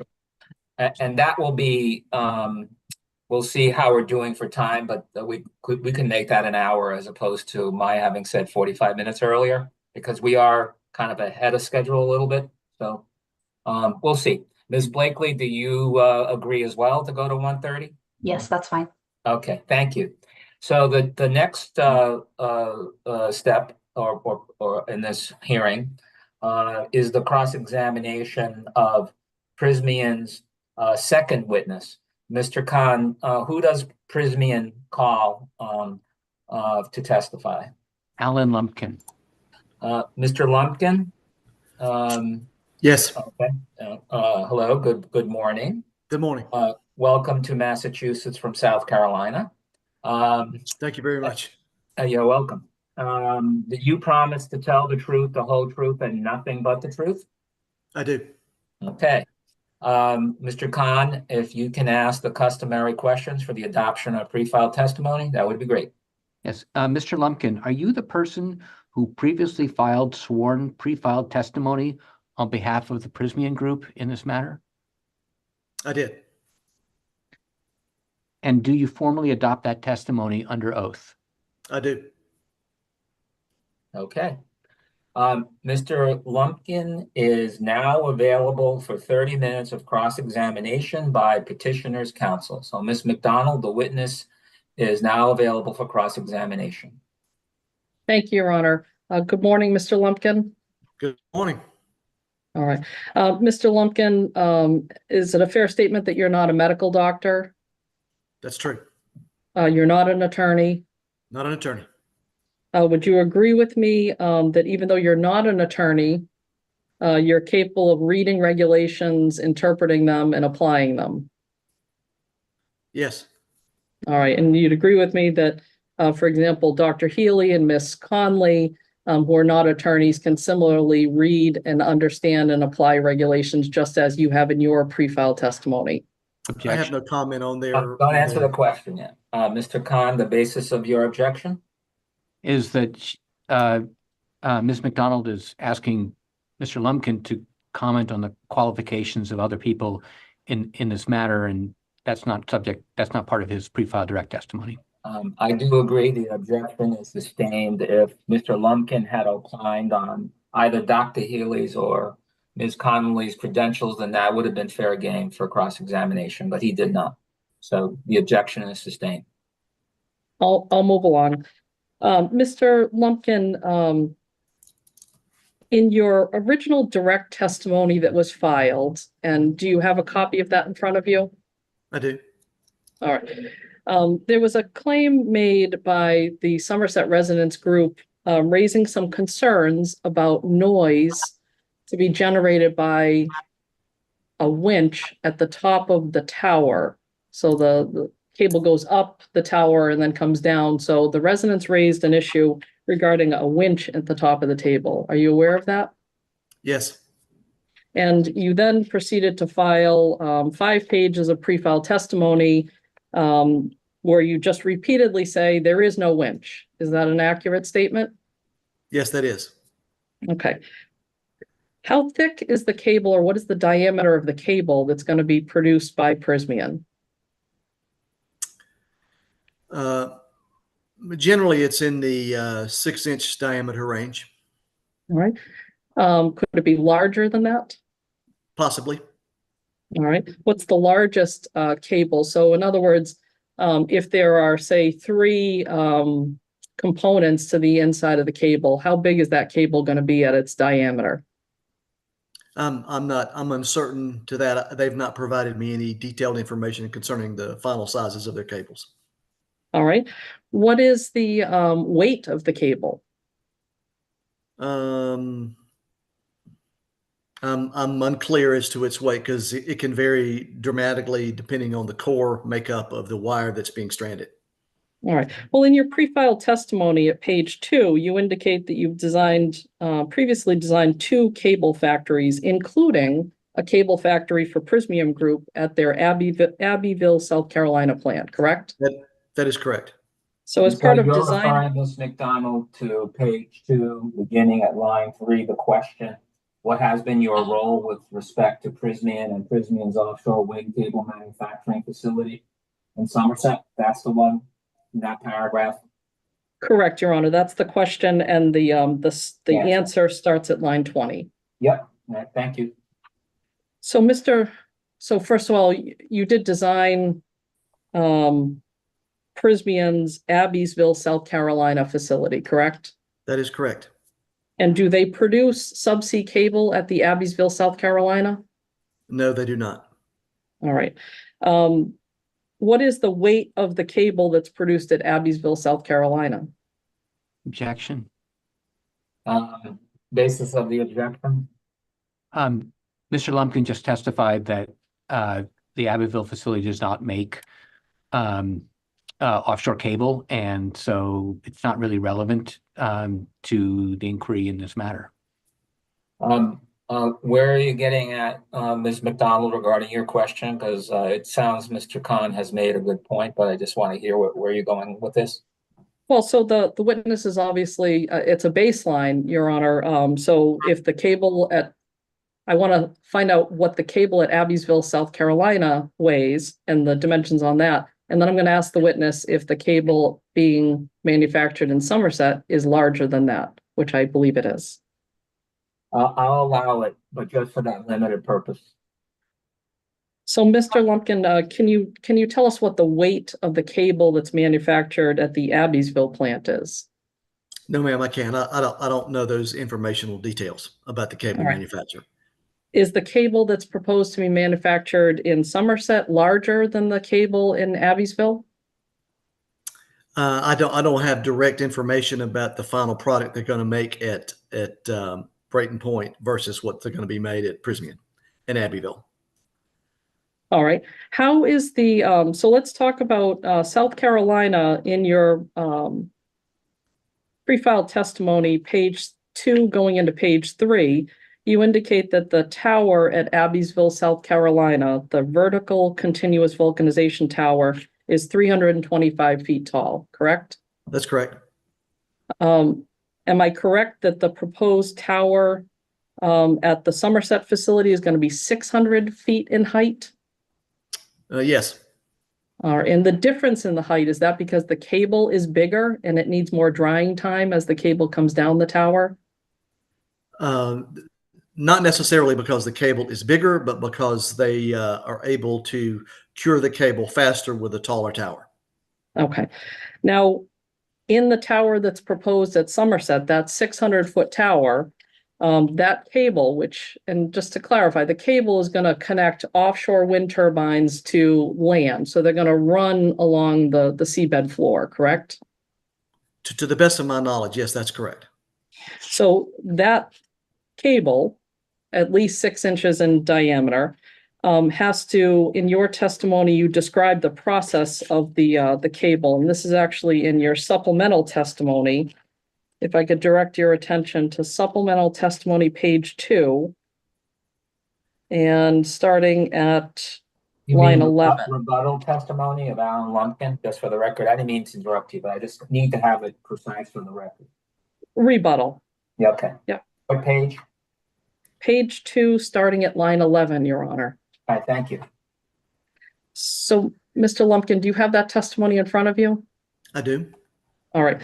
And so you were asked what the process for pulling and hoisting the cable to the top of the tower would be, what devices will be used to carry the cable up and down the tower. And I'm not going to read your whole answer, but is it a fair statement that your answer boils down to that the cable has to be pulled up the tower 541 feet to start? The general path of the cable is from the floor up to the top of the tower where it's insulated, and then it goes through a set of series of cooling tubes before it exits at the bottom of the tower. All right, I'm just trying to understand the path of the cable. So it goes from ground level up 541 feet. And you say on page 2, line 16, it sits then on a large capstand or pulley wheel that moves the cable through the extrusion location. So that's step number 1, correct? Yes. And then the cable moves back down 541 feet to the ground level, correct? That's correct. And then it goes through another capstan and pulley system. It goes back up 347 feet. That's correct. And then it goes down to ground level. So it goes back down 347 feet. That's correct. So all total, the cable travels up and down that tower over 1,700 feet, correct? If that's the addition of those numbers, that would be correct. And that process of moving that cable throughout the tower is done using a capstan and pulley system, correct? It's using a direct drive motor that turns the wheel. All right. Was the noise from the direct drive motor, from the capstan and the pulley system included in the documents that were submitted to Mass DEP? Objection. Of your objection? Mr. Lumpkin this is not in his testimony, and Mr. Lumpkin has not testified that he's had anything to do with the air permit application. Yeah, if it's not part of his pre-filed testimony, both the original and then the rebuttal, then it's not subject for cross-examination. Okay, so Mr. Lumpkin, the purpose of your testimony was to address the noise to be generated from that system, correct? Objection. Basis of the objection? The purpose of his testimony is what he's written, and he writes about other things and different things, and I don't think it's fair to characterize his testimony in that fashion. So are you saying that Mr. Lumpkin's testimony did not address any noise issues, and therefore is not subject to cross on those issues? No, I'm not saying that, but the characterization of his testimony, that he filed his testimony to provide information on noise, I think is okay. I understand. So Ms. McDonald, if you can rephrase your question and limit it to the part of Mr. Lumpkin's pre-filed testimony, both original and rebuttal, that addresses noise issues, that is fair cross-examination question. So Mr. Lumpkin, in your rebuttal testimony, if I could turn your attention to page 3, you were asked the question starting at line 6. Are there any elements of the pulley wheel system which will generate noise audible outside the tower? And your answer is no. The The current design for the tower structure has 600 millimeter, 24-inch thick concrete walls.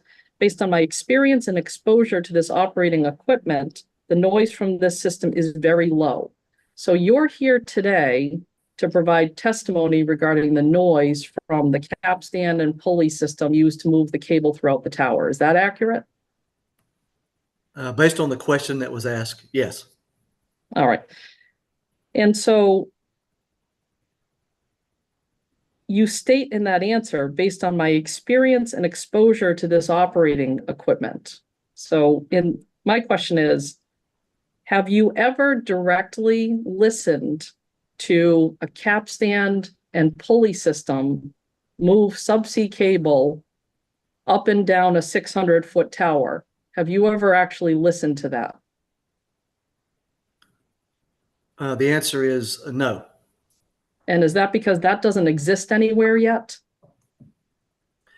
This system does exist all over the world with as tall as towers as we're proposed here and even taller, although I've not been in those particular facilities. Have you ever done noise testing at any of those facilities? No. Have you ever done noise testing in any diameter around those facilities to test how far the noise travels or what receptors, if any, are affected by that noise? No. So your statement, based on my experience and exposure to this operating equipment, what is your experience and exposure to this operating equipment that you're referring to? Previously designing several of these towers, working with the manufacturers that supplied the vertical line equipment and their installation, in standing on the floors once the machinery has been started and working, a physical presence there. But nothing that is identical to this proposal with that size cable, that size tower, that many moving parts. I would say that's a bit confusing or with your question. So the cable can be the same diameter in a shorter tower as in a longer tower. So it makes no difference for the diameter unless there's a specific need for a specific diameter to deliver a specific voltage of power to the customer.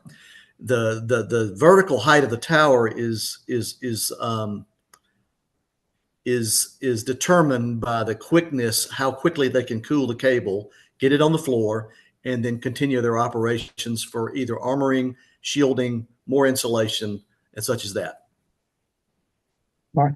Now, in your, I just want to be clear that I understand this. When you talk about your experience with this operating equipment, you've never actually listened to, tested, monitored this specific combination of capstans, jack pulleys, cable, 600-foot tower.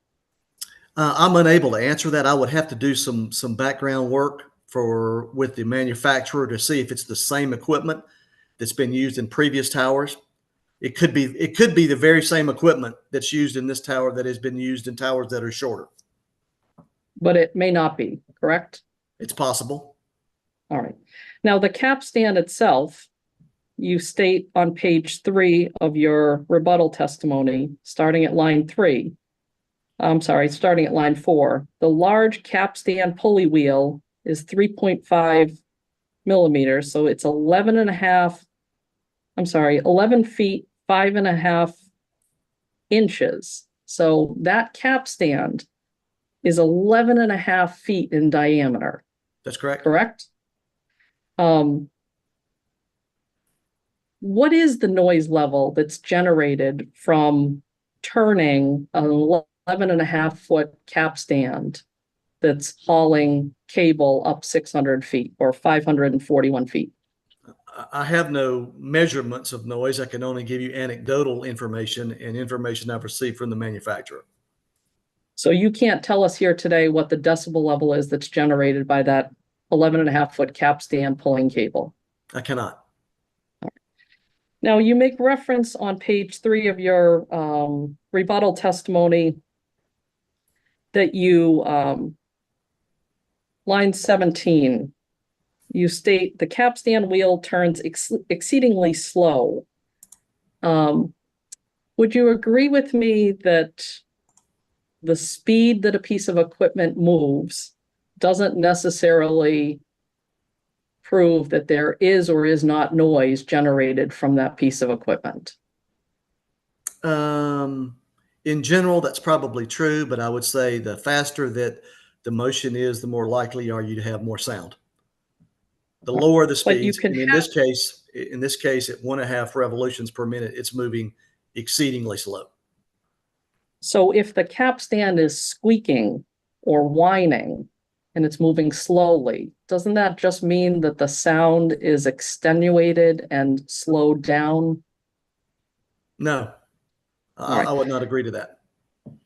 Do you, would you agree with me that if there is noise that's either whining or squeaking or is a nuisance, that has an effect on people regardless of whether or not it's a quick whining or a slow whining or squeaking? Objection. Basis of your objection, Mr. Khan? Ms. McDonald is asking this witness to describe the impact of noise on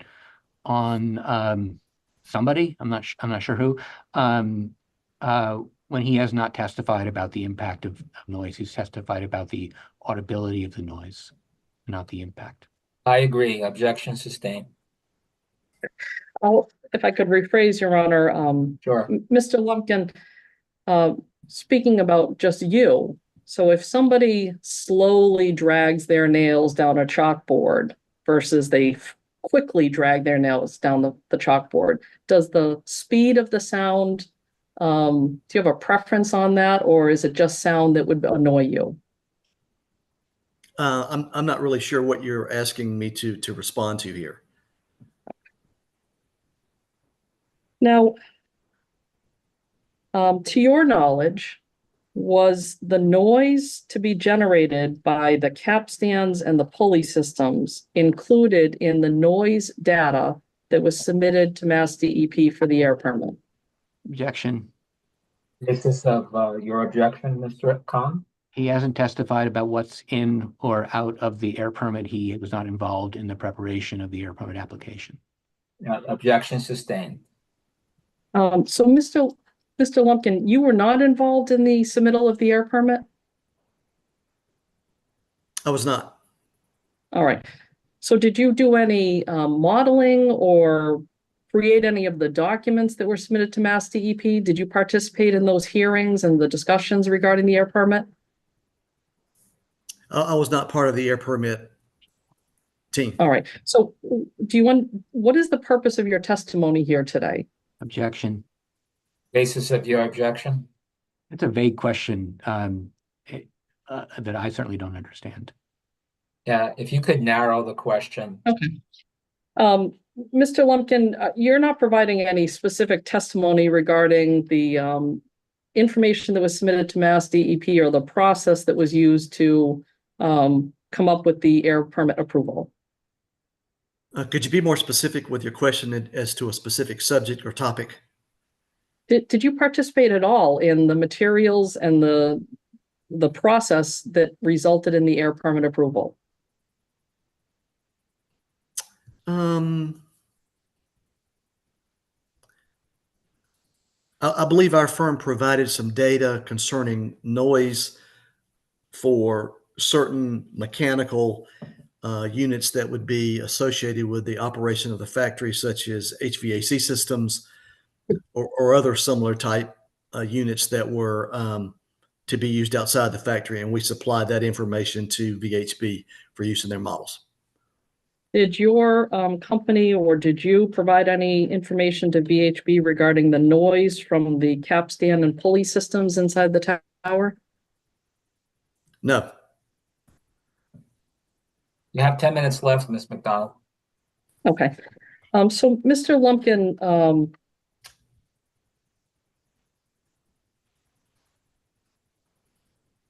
going back to your original direct pre-filed testimony, you'd agree with me that you submitted you submitted 5 pages of testimony, correct?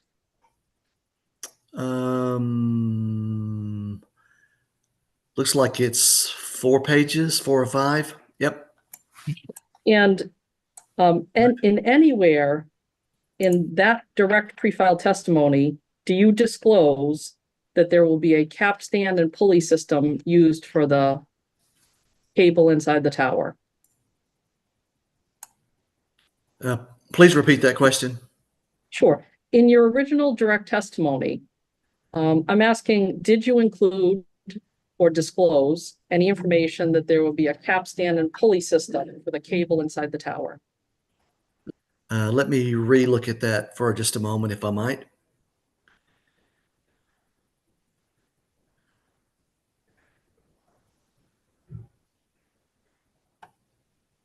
On page 3 of my pre-file testimony, I indicate that they are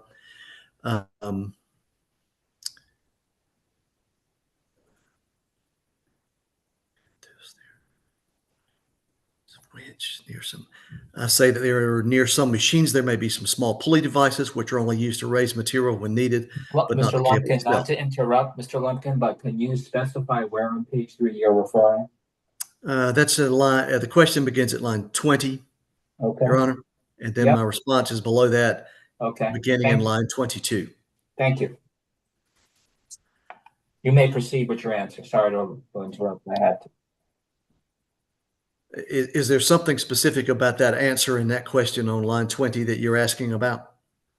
Yeah, so Mr. Lumpkin, I'll ask it this way. Would you agree with me that nowhere in your original direct pre-filed testimony do you disclose that there will be a capstan and pulley system to move the cable throughout the 600-foot tower? I don't specifically mention a capstan. That is correct. All right, and the only pulley system that you refer to is on page 3, starting at line 24. You specifically note near some machines, there may be small pulley devices which are only used to raise material when needed, parentheses, not the cable itself. So the only mention of pulleys is not pertaining to the cable, correct? Objection. Basis of your objection? The question that Mr. Lumpkin is answering in his testimony is, will the operation of the tower include any devices which might qualify as a winch? Mr. Lumpkin does not testify that pulley system will qualify as a winch.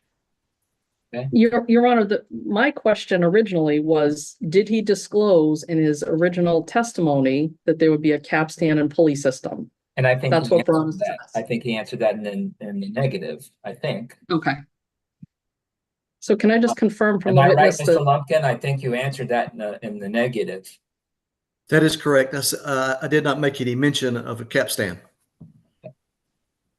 okay, and you didn't make any mention of a pulley system for the cable? That is correct.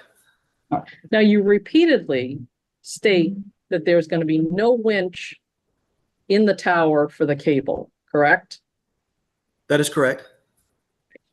If you're not a professional engineer, to a layperson, would that capstan and pulley system be reasonably called a winch? Objection. Basis of your objection? Mr. Lumpkin doesn't know what a layperson would think.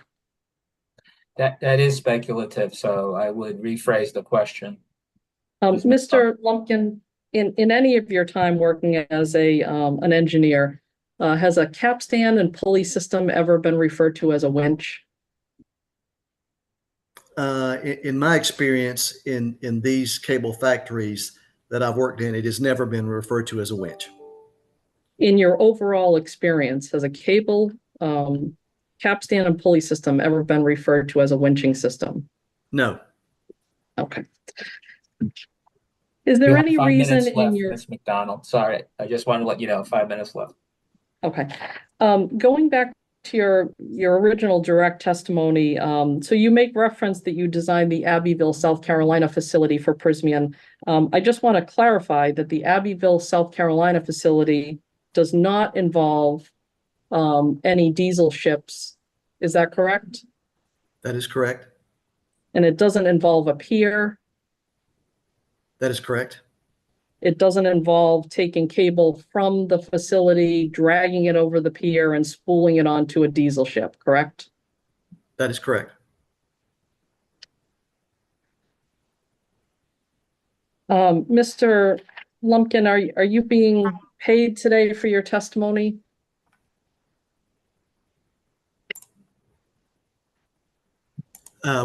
We have been secured by Prysmian as their design group, and we're still retained by them to complete this project.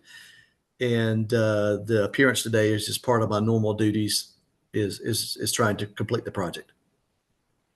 Okay, thank you, Your Honor. Those are all the questions I have for Mr. Lumpkin. All right, thank you. Ms. Blakely, do you have any cross-examination questions for Mr. Lumpkin? No, I do not. Okay, thank you. Mr. Khan, do you have any redirect examination questions for Mr. Lumpkin? I have a brief redirect. Okay, all right ahead. Mr. Lumpkin, have you observed personally a capstan in a facility that does exist that makes cable? Yes, in many facilities. And could you characterize the sound that you hear from such capstans in the facility? I'm going to Sure. object, Your Honor. And what's the basis of your objection? So the basis of my objection is we've established to this witness that he has no familiarity with the specific capstan system that's going to be installed at the Somerset location. So I think it's irrelevant what his observations of different equipment and machinery is.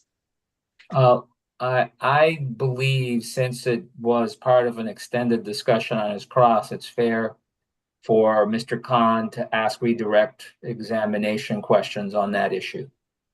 And I believe Mr. Khan's question was narrow in scope. It wasn't expansive. So you may answer, Mr. Lumpkin.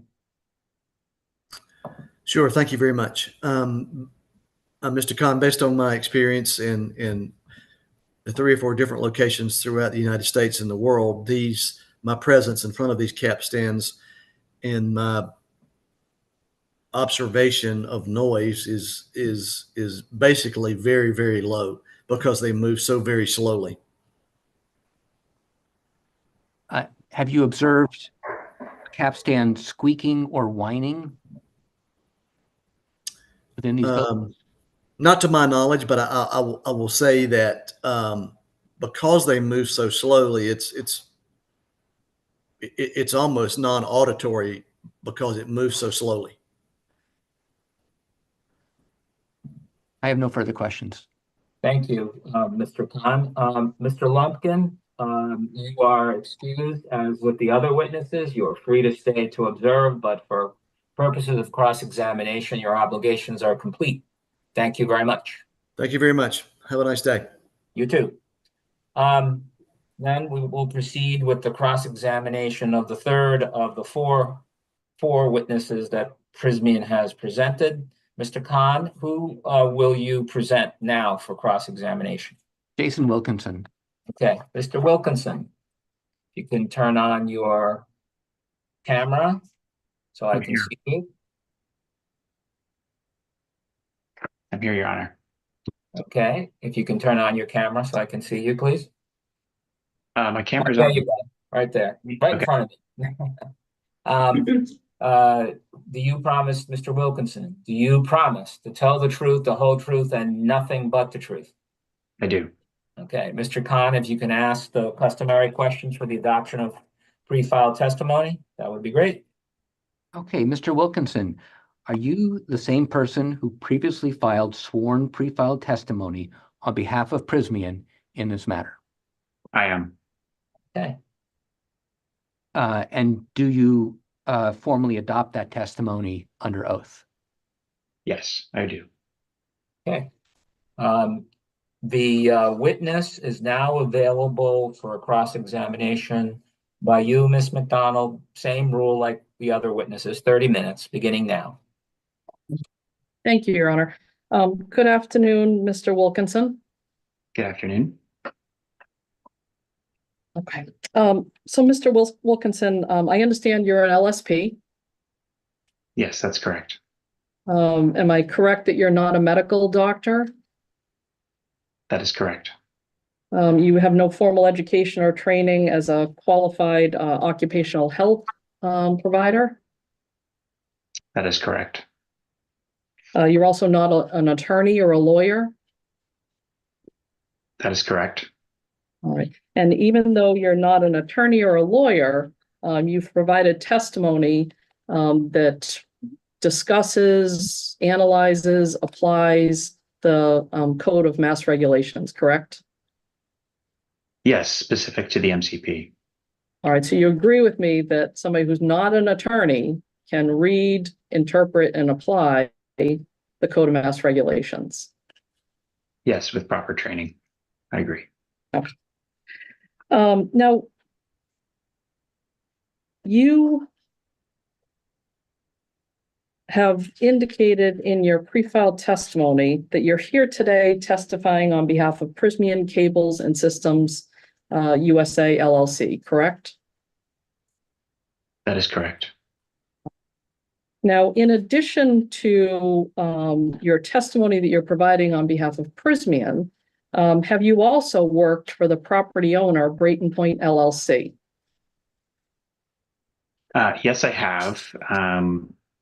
With respect to submitting the essentially the report that was submitted to the DEP, I submitted it on behalf of that BP LLC. Okay, so in your testimony, you did testing, soil and groundwater testing at the request of Prysmian as part of what you described the due diligence for the project, correct? Yes, that's how I'd characterize it. And within that testing, there were concentrations detected in both soil and groundwater that necessitated reporting those concentrations to Mass DEP under the Mass Contingency Plan, correct? That is correct. And then as part of that release tracking number that was issued, there was a requirement for a phase 1 report to be completed, and you authored that report, correct? That is correct. And you submitted that report in approximately January of 2024 on behalf of the property owner, which is Brayton Point LLC, correct? That is correct. Is it a conflict for you to be providing testimony both for Prysmian as well as being the LSP who's providing the tier 1 work on behalf of the property owner, which is Brayton Point LLC? Objection. Basis of your objection? That whether or not Mr. Wilkinson has a conflict doesn't seem relevant to these proceedings.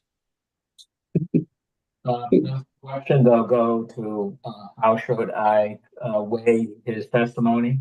I believe that's what Ms. McDonald was getting at. So for that purpose, I'll allow the question only for that limited purpose for Mr. Wilkinson to respond yes or no. You can answer, Mr. Wilkinson. Yeah, can you restate the question, please? Could I ask, Your Honor, could I ask the court reporter to read it back, please? Absolutely. Ms. McHugh, if you could do that for us, that would be great.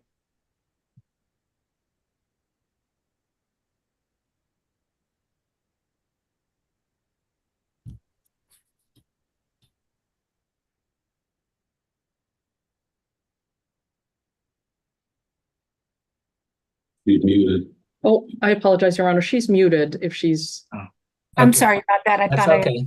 That's all right. Is it a conflict for you to be providing testimony both for Prysmian as well as being the LSP who is providing the tier 1 work on behalf of the property owner, which is Brayton Point LLC? No, I don't view it as a conflict. I think both parties are working collaboratively in terms of trying to achieve this project that's envisioned by Prysmian. All right. Your Honor, if I could ask I don't want to overstep Your Honor's ruling on that, but if I could ask a further clarification regarding that.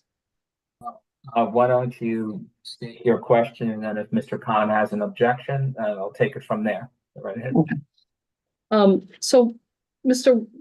Wilkinson, as an LSP, there can be different obligations for the owner of the property or the project proponent.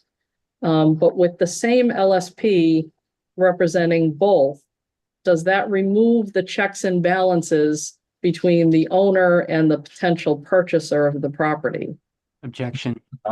Your objection? The notion of checks and balances has, as far as I can tell, no relevance to anything, and I don't think there's any testimony that there are checks and balances. I agree. The objection is sustained. Okay. Mr. Wilkinson, as an LSP, are you obligated to directly report to Mass DEP exceedances under the Mass Contingency Plan, regardless of who your client is?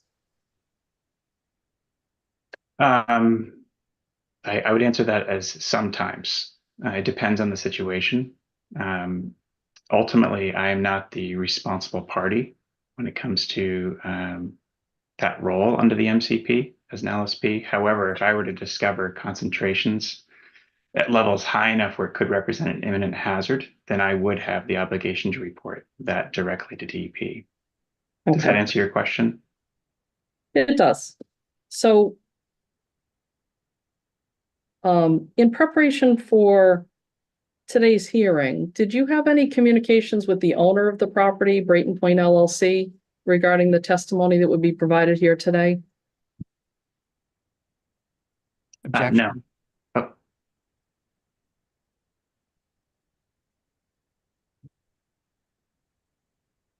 Oh, I'm sorry, Your Honor. I think he answered no. Okay. So turning to, in your pre-filed testimony, you indicate, and this is for everyone's reference, page 3, starting at line 12. This is the direct as a Direct. Okay. I'm going to try and stay on the direct first, and then I'll move to rebuttal so we don't have to keep going back and forth. Sure. All right. I'm on page 3. Where are you referring? Page 3, it's the question starting at line 10. Okay. Got it. So Mr. Wilkinson, do you have your pre-filed testimony in front of you? I do. All right. And in your answer to question starting at line 10, you indicate that there were subsurface investigations for soil and groundwater between September of 2021 through May of 2023, correct? Yes. All right. Is the May of 2023 correct, or was it actually May of 2022? Can I have a moment to double check? Because I think I can probably find that answer relatively quickly. Sure. It probably is included in the phase 1 report that's in the attachment. Let me just double check there. And to save you some time, if I could direct you to 4.2 in the tier 1 report, I think is what you're looking for. Okay.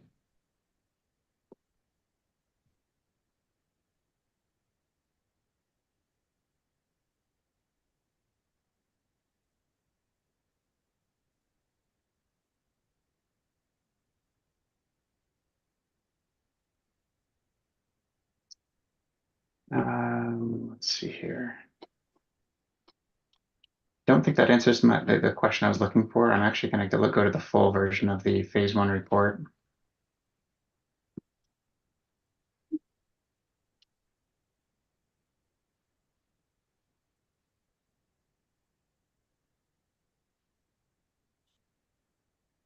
I'm in that report right now. Just one more second, please.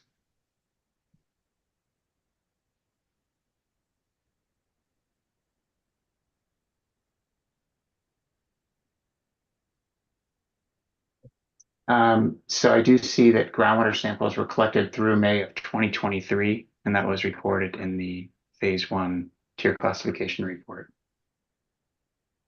Okay, but From my understanding, your date of May 2023 at line 16 on page 3 of your direct pre-filed is accurate, right? Because I'm keeping that is true. Thank you. All right. Now, the exceedances were reported to Mass DEP in January of 2023, correct? That is correct. To your knowledge, were those exceedances reported after the required 180-day reporting period from when they were detected? That is my understanding, yes. All right. So when the detections were found, you were performing work on behalf of Prysmian. You had knowledge of those exceedances, but yet they weren't reported timely to Mass DEP. Is that correct? That is correct. Okay.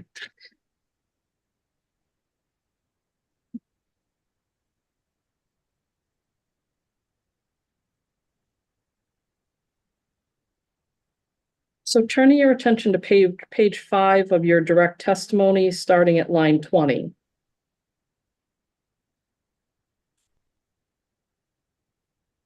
You state, I've worked on many properties where dust mitigation measures were implemented, including but not limited to the use of water trucks to wet down areas where soil is being actively managed and soils to mitigate dust. B, the use of perimeter air monitoring equipment to ensure that unacceptable levels of dust do not migrate into nearby adjacent properties. Did I read that correctly? That is correct. All right. So for any of the work that's proposed to be done at the Prysmian location, there can be dust monitoring and mitigation conducted to control the dust to the facility site.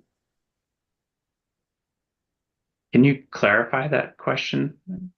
As it Sure. relates Well, to what sorts of activities? Well, so in your experience, you've worked on projects where the dust mitigation can be done, including use of perimeter air monitors to ensure that unacceptable levels of dust do not migrate into nearby adjacent properties. So I guess a better question is, could that be done at the Somerset facility? Yes, it could be. It could be done. And I think in particular, when those soils are going to be disturbed, that would be appropriate to look into what sort of mitigation and mitigation and or measuring of those dusts as appropriate. And can that perimeter air monitoring be done in real time? Yes. Is Prysmian agreeable to do that? Objection. Basis of your objection? Mr. Wilkinson doesn't speak on behalf of what Prysmian will or will not do. That's not part of his testimony. That is a fair objection. If you want to rephrase your question, Ms. McDonald? All right, Mr. Wilkinson, is there any reason the real-time perimeter air monitoring could not be done on the Prysmian project and included as a condition of the air permit? Objection. You basis of your objection? The last clause of Ms. McDonald's claim is related to what can and can't be in the air permit, and Mr. Wilkinson has testified that he is not an expert on the air permitting at 310 CMR 7. I believe that is a fair objection and so sustained. Okay.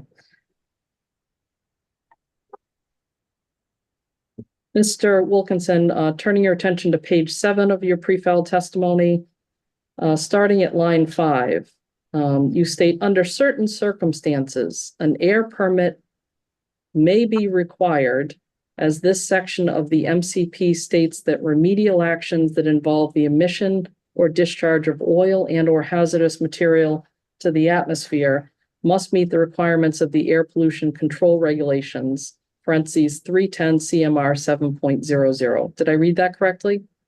Yes. And what are the under certain circumstances that you're referring to? So that section of the MCP is related to remedial air emissions. I guess just in more layman's terms, what that would be a treatment system specifically designed to treat air emissions.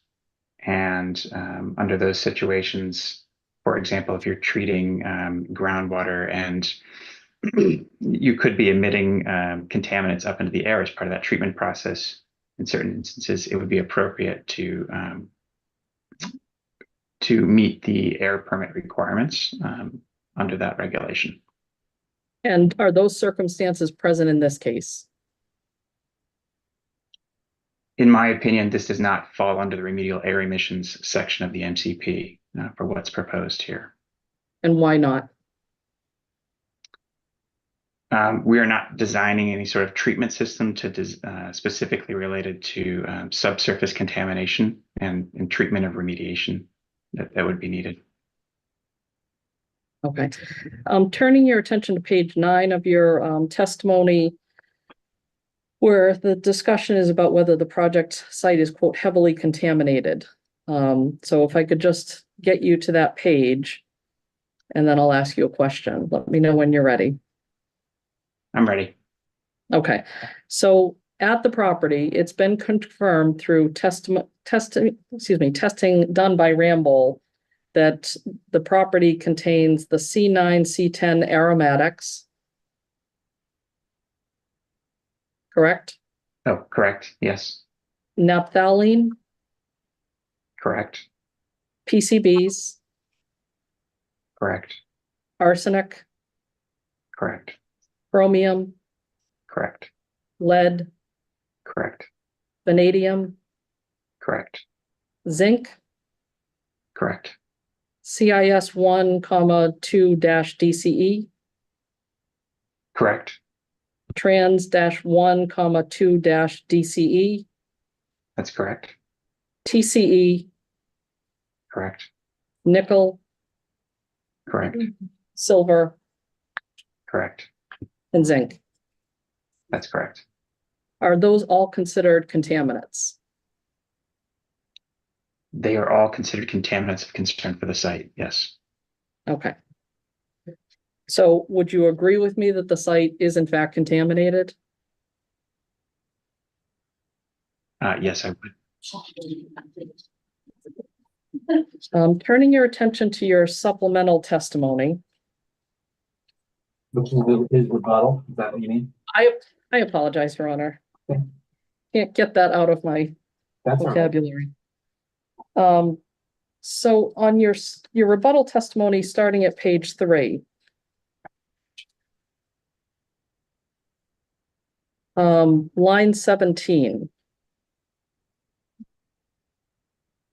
You state, I agree, and agree is bolded and underlined, that active monitoring and mitigating is required.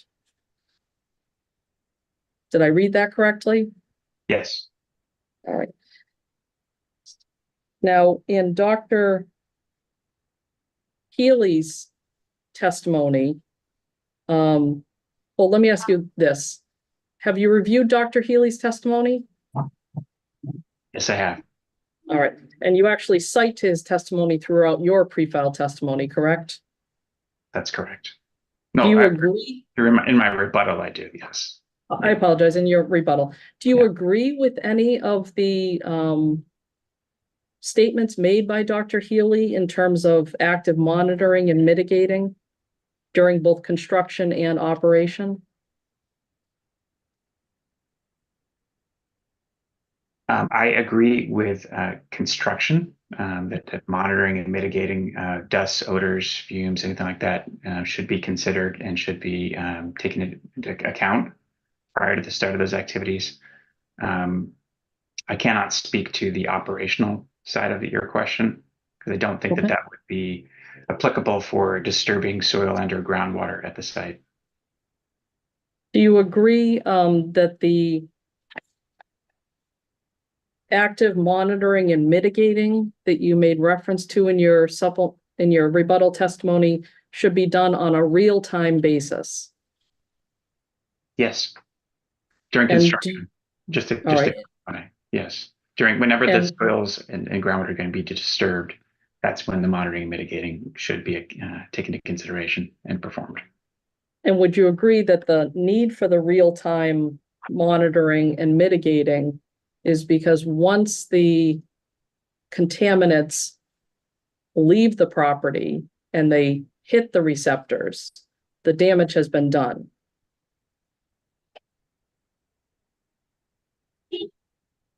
I'm not sure I understand that question. It's a little vague for me.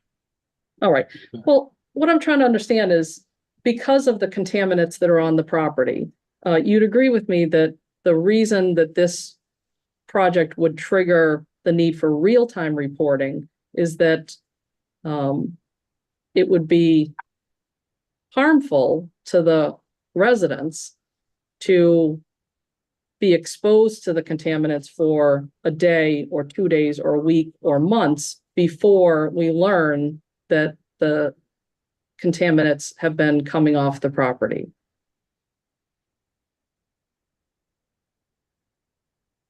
I am going to answer that in a way that I can't speculate on the harmfulness of 1 day or 2 days or 3 days of exposure.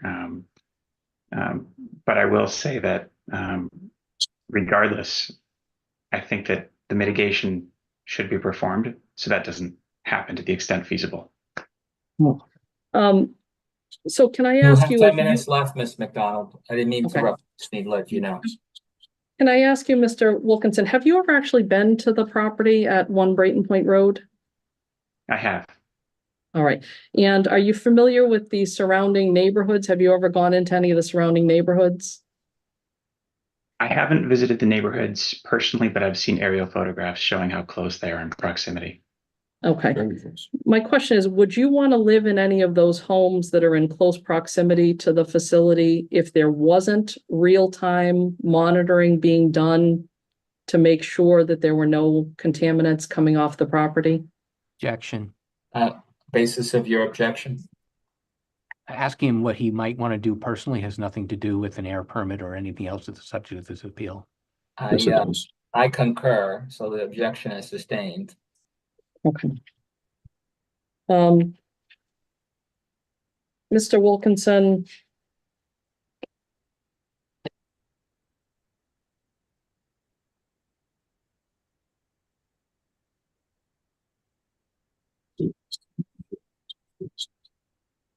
Did you actually participate in the air permit process for Prysmian?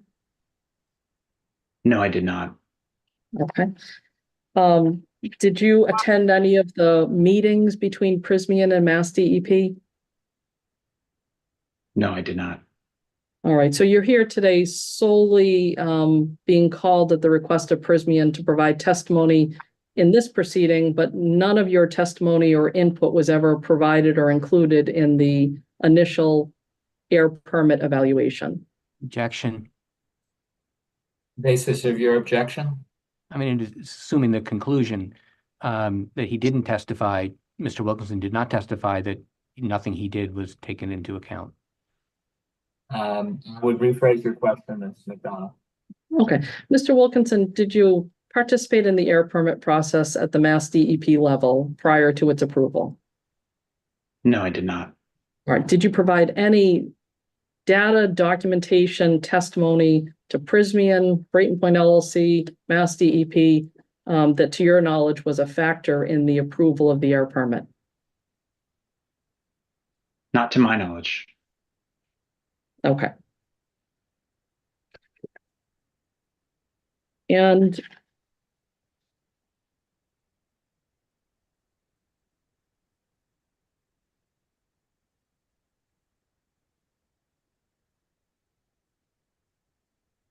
those are all the questions I have, Your Honor.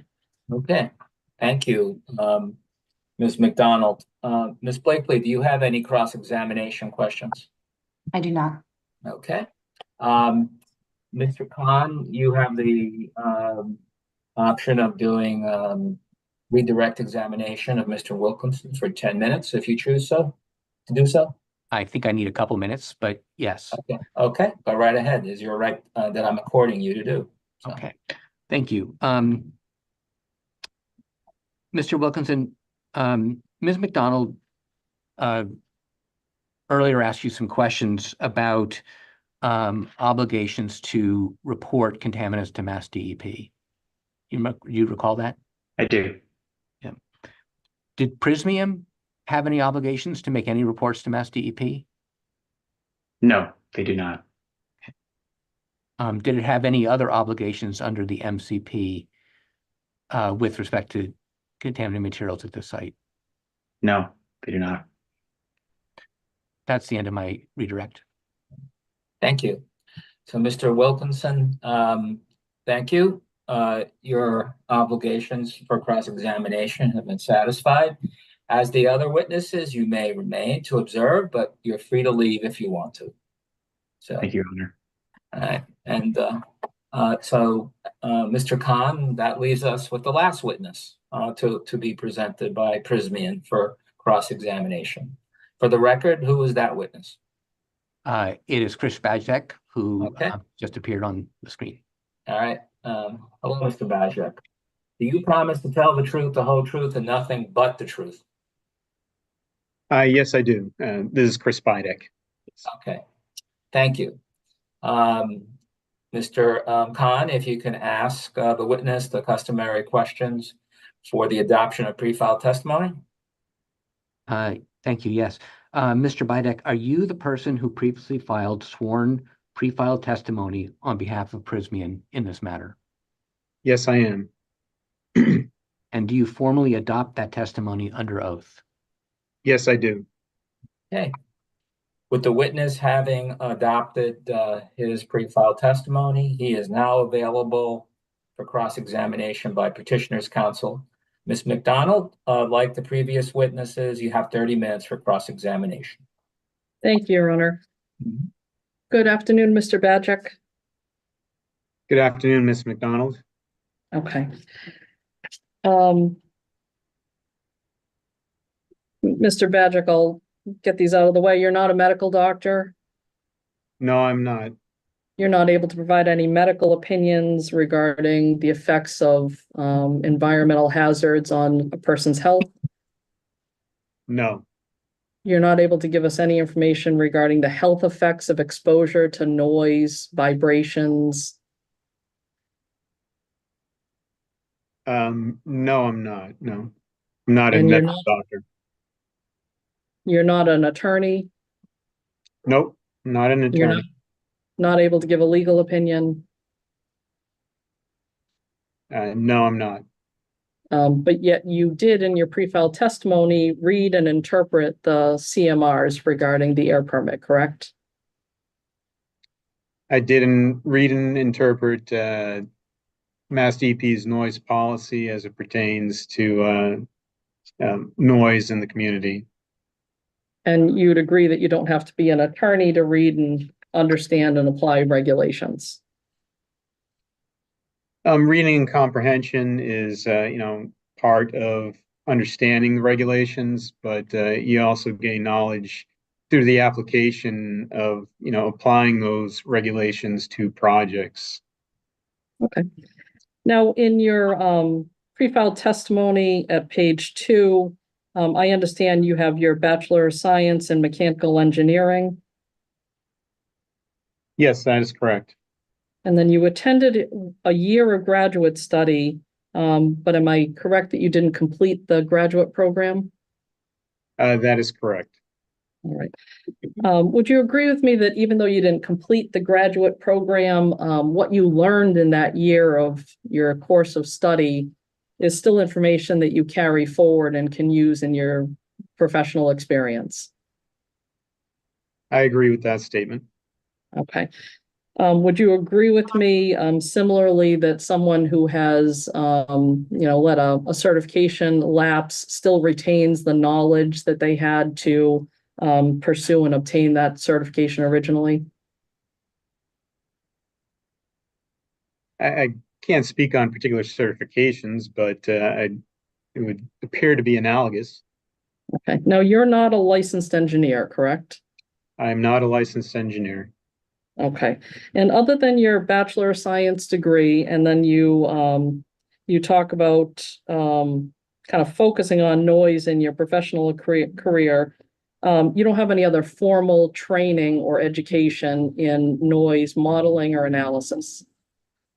I do have, as indicated on my resume, additional training as it pertains to noise. I did participate in the Penn State summer program in acoustics in 2003, and I've received training in various noise models over the years. For example, the Federal Aviation Administration's I&M integrated noise model. I received training in that.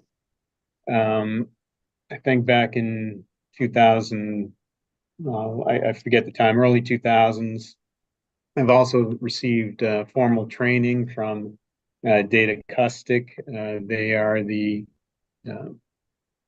producers or software writers or that put together the software program called CADNA, which VHB relied on to do the sound level projections for Brayton Point. And I've also had training in the sound plan software. That's another piece of software for the prediction of environmental noise, in communities from a variety of sources, ground-based sources.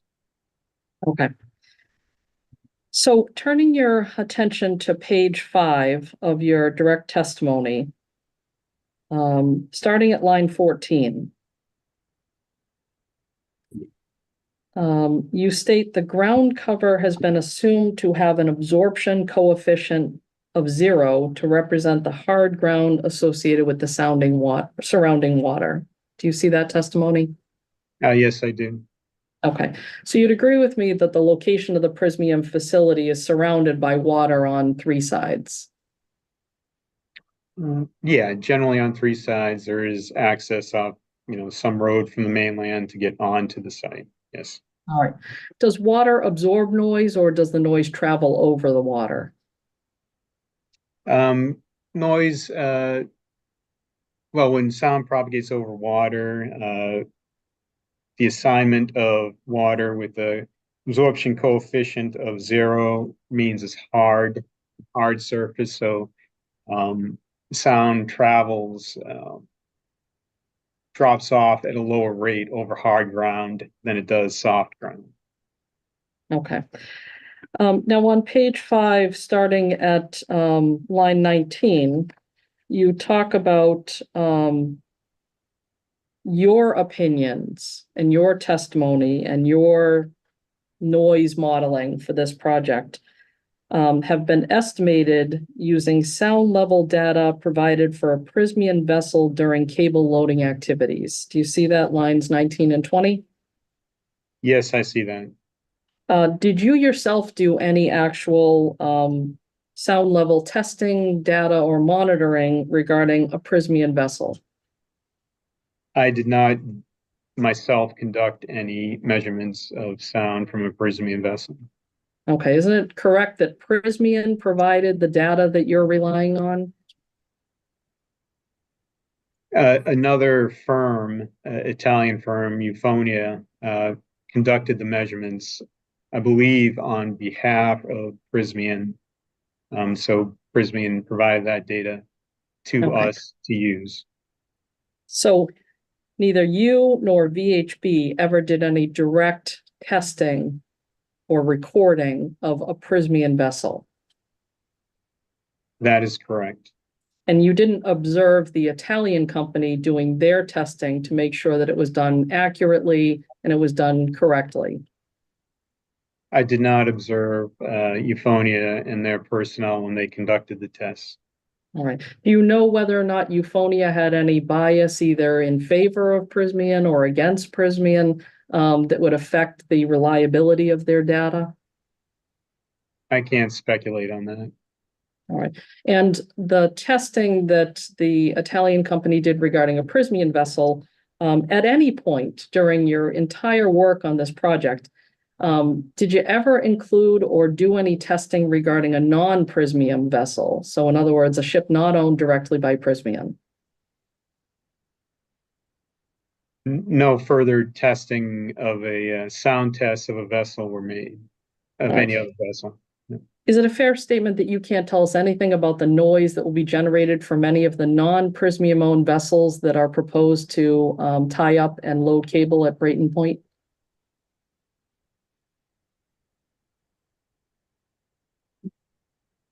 I don't have any data that would tell me what a specific ship might emit. However, in trying to understand, the sound power level that we developed for the Prysmian ship, I mean, I did look at some published data from some conference proceedings that gave, ranges of what other vessels might provide when they're at berth. Now, are you aware that at any point while this entire process was going on, are you aware that there were Prysmian ships actually in the New England area installing cable as part of another offshore wind project? I was not aware of any such activities. Did you or anyone at VHB ever make a request to directly do testing on your own of a Prysmian vessel as it's running the diesel engines, loading cable, offloading cable? Objection. Basis of the objection. The question assumes the cable's been loaded and unloaded in the United States, which is not factually accurate. If you can rephrase the question, Ms. McDonald? Mr. Bajek, did you ever make a request, whether it's in New England or the United States or somewhere outside of the United States, for VHB or yourself to actually do your own testing of the noise generated from a diesel ship as it either has cable loaded onto it, has cable taken off of it, is hoteling, tied up at a dock? Did you do any of that? No such request was made. Now, Mr. Bajek, do you agree with me that the Code of Mass Regulations regarding air permitting apply 365 days a year all the time? As it pertains to the noise policy? Yes. Yes, I mean, the noise policy applies throughout the year. All right. And it applies, the law applies every day, all day. So there's no sort of, holiday from the application of the laws. You don't get a vacation from the application of the laws. Well, I guess I'd qualify my statement a little bit. Yes, they pertain throughout the year, but the Mass DP noise policy applies during operation of the facility, during the facility's working hours. Right. So would you agree with me that the Mass DEP noise policy would apply to every ship that comes to Brayton Point, and that they have to comply with it? It doesn't apply 14 days a year for the one diesel ship that they want to run. Would you agree with me that legally that's not what the law says? Objection. With your objection? She's asking a non-lawyer and who has not said he is a legal expert to make a legal determination. You can rephrase the question, Ms. McDonald. Or Mr. Bajek, does the Mass DEP policy, noise policy apply to every ship that goes to the Prysmian facility?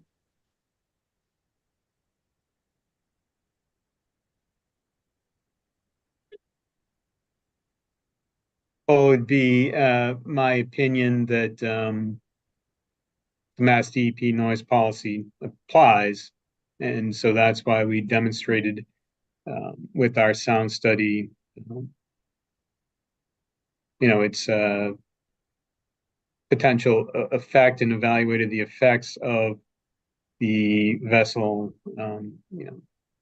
taking the noise policy into account.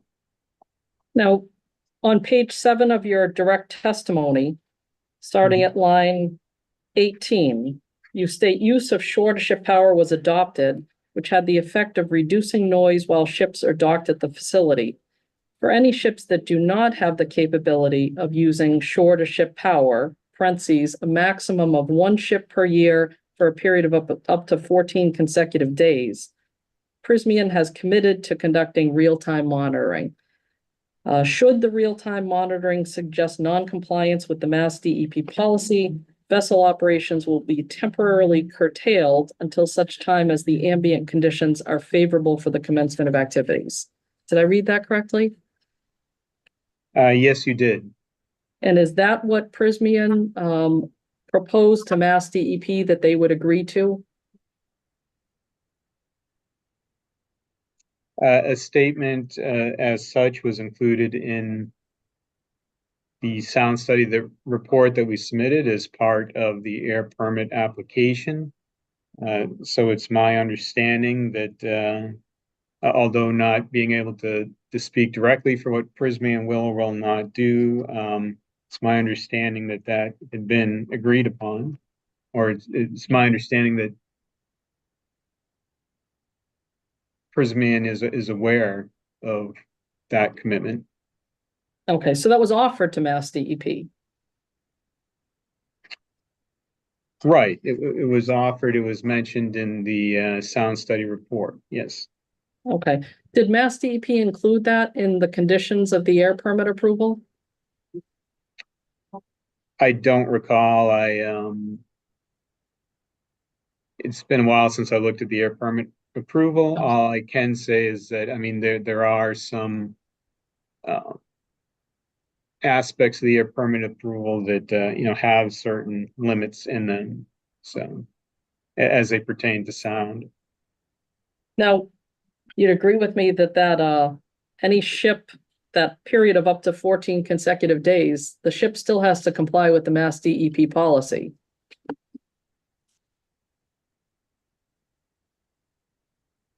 Over that 14-day period. All right, so there's no exemption for the one diesel ship a year.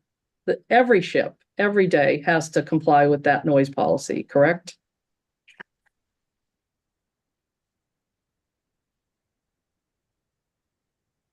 That's correct, yeah. All right, so turning your attention to page 8 of your pre-file testimony, line 8. You were asked, did you determine that project operations would create any pure tones? And your answer was the sound study determined that operation of the project would not produce pure tones. Do you see that testimony? Yeah, yes, I see that. Okay. Now I want to turn over, so in your direct testimony, you said the project will not produce pure tones, correct? That's correct. Now turning your attention to your rebuttal testimony. Page 4, line 10. You state examples of impact sounds that may also produce pure tones might include a bell in a clock tower or a steel hammer hitting a steel anvil. Did I read that correctly? Yes, you did. Now the project includes pile driving, supports for the pier, correct? Well, if I might just offer some clarification, when we referred to my direct pre-filed testimony, and I said the project would produce no pure tones, that was in regard to operational noise from the facility once it is constructed and producing cable.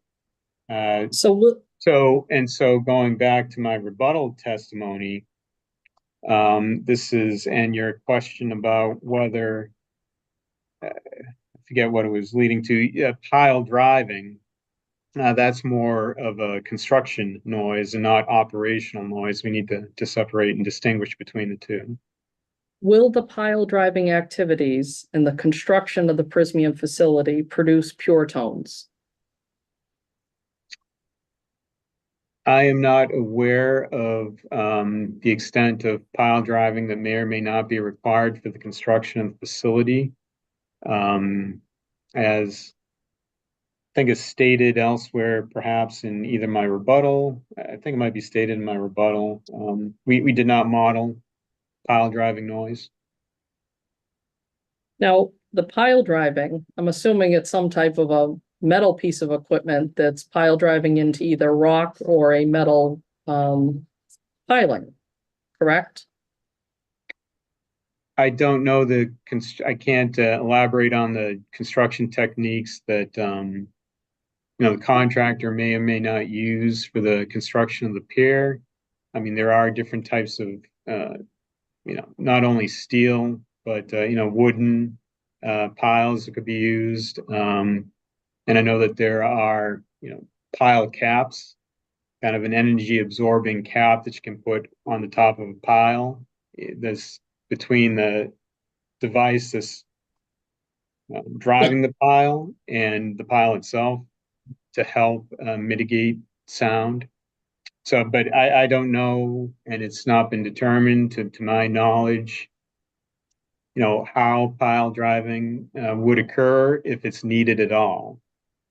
All right, so can I ask you a hypothetical then? Hypothetically speaking, assuming that the equipment used to do the pile driving is a piece of steel or metal, and the piling that's being driven into the seabed floor is steel or metal, would that steel on steel produce a pure tone? I don't think I can answer a hypothetical question. I provided examples of impact sounds that might produce pure tones in my rebuttal testimony. So your example is a steel hammer hitting a steel anvil, and that would produce a pure tone, correct? It is an impact noise that could produce a pure tone. Okay. In your rebuttal testimony, page 4, line 15, you state the types of engineering and administrative control measures enumerated by Dr. Healey would be evaluated, addressed, and incorporated into the CMP and NCP, specifically for the Prysmian project, as necessary and appropriate. Did I read that correctly? Yes, you read that correctly. So you don't disagree with Dr. Healey's proposals for the engineering and administrative controls that need to be placed on the project? I agree in part with some of the items that Dr. Healey mentioned in his testimony. The NCP, or noise control plan, that would be developed as part of this project, as part of the construction management plan, which was required by the town of Somerset, I think that in their zoning board decision, requires the contractor to develop those documents. And so the noise control plan will be developed specifically, for the Prysmian project at Brayton Point, and will be tailored to, the needs of the project and the communities of Somerset and, Fall River as well.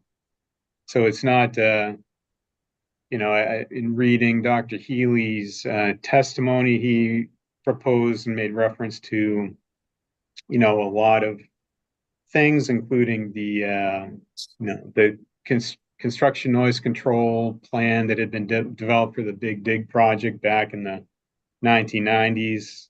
That project is huge. And, so we just can't take that and apply it to Brayton Point. We've got to come up with a noise control plan that's specifically tailored to, the needs of the community, as well as Prysmian and Brayton Point. Okay, so Mr. Bajek, I think you've answered my question, so I'm going to move on for the sake of time. If I could direct you to your... Ms. McDonald, you have 8 minutes left, Ms. McDonald. Thank you. Sure. Mr. Bajek, if I could refer you to your rebuttal testimony, page 11, line 21. You state that you concur with Mr. Lumpkin's conclusion that the pulley flywheel system would not likely be audible outside the tower and less likely to be audible in the surrounding community. Did I read that correctly? Yes, you did. So your use of the phrase not likely and less likely indicates that it's also possible that it could be audible.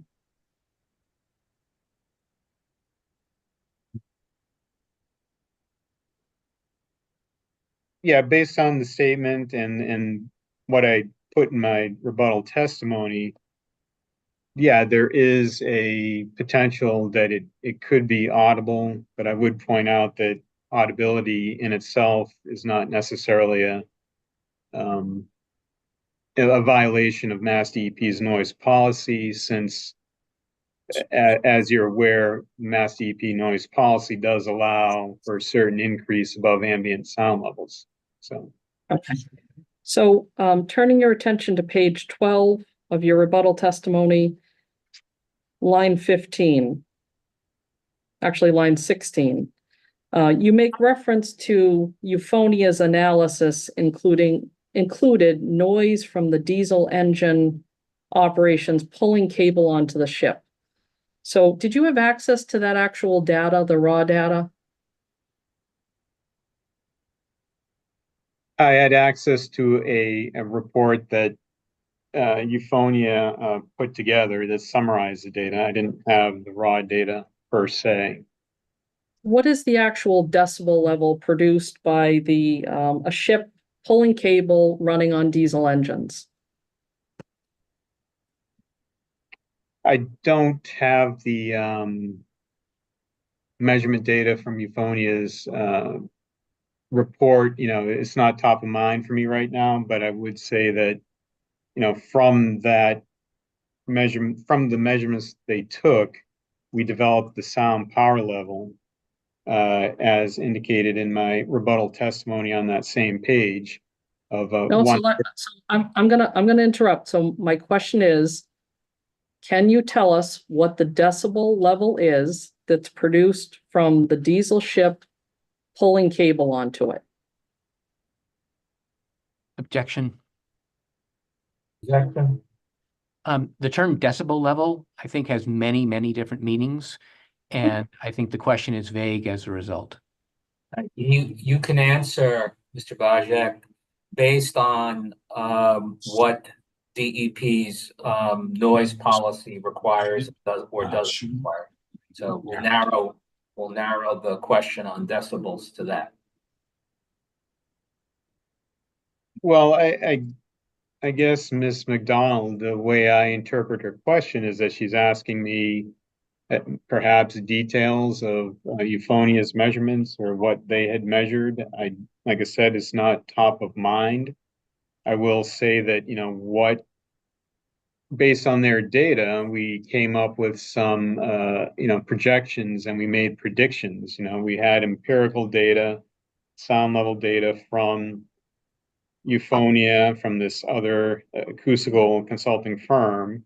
They did measurements of a vessel. We then took, their data and developed an emission level, a sound power level that we put into our computer noise model, and we made predictions. So as far as, how can I answer, what is a sound level from, a vessel loading cable, would be as shown in our sound study report that was included as part of the air permit application. Okay. I just, for the sake of time, I'm going to move on. Your testimony also indicated that your opinion and your noise modeling was based on the types of construction equipment that we use to construct the facility, correct? In the construction noise assessment, yes. All right. And then that assessment is based on, well, the contractor decides what specific equipment gets used, correct? Ultimately, when a contractor comes on board, the contractor will determine the methods and means and equipment that they'll use to construct a facility.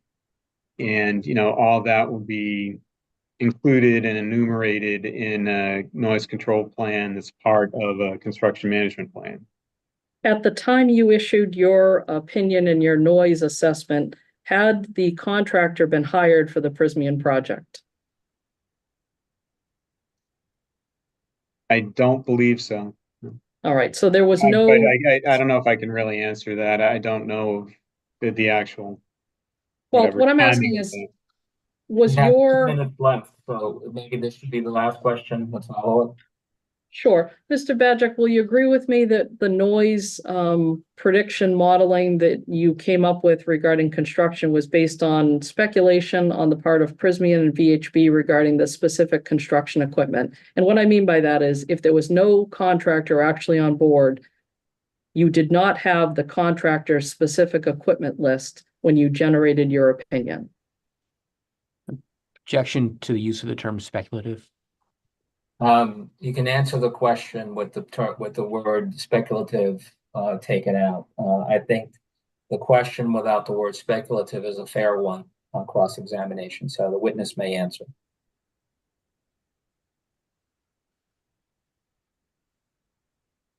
Well, I believe, and I'd have to double check. I'm pretty sure it's in my testimony that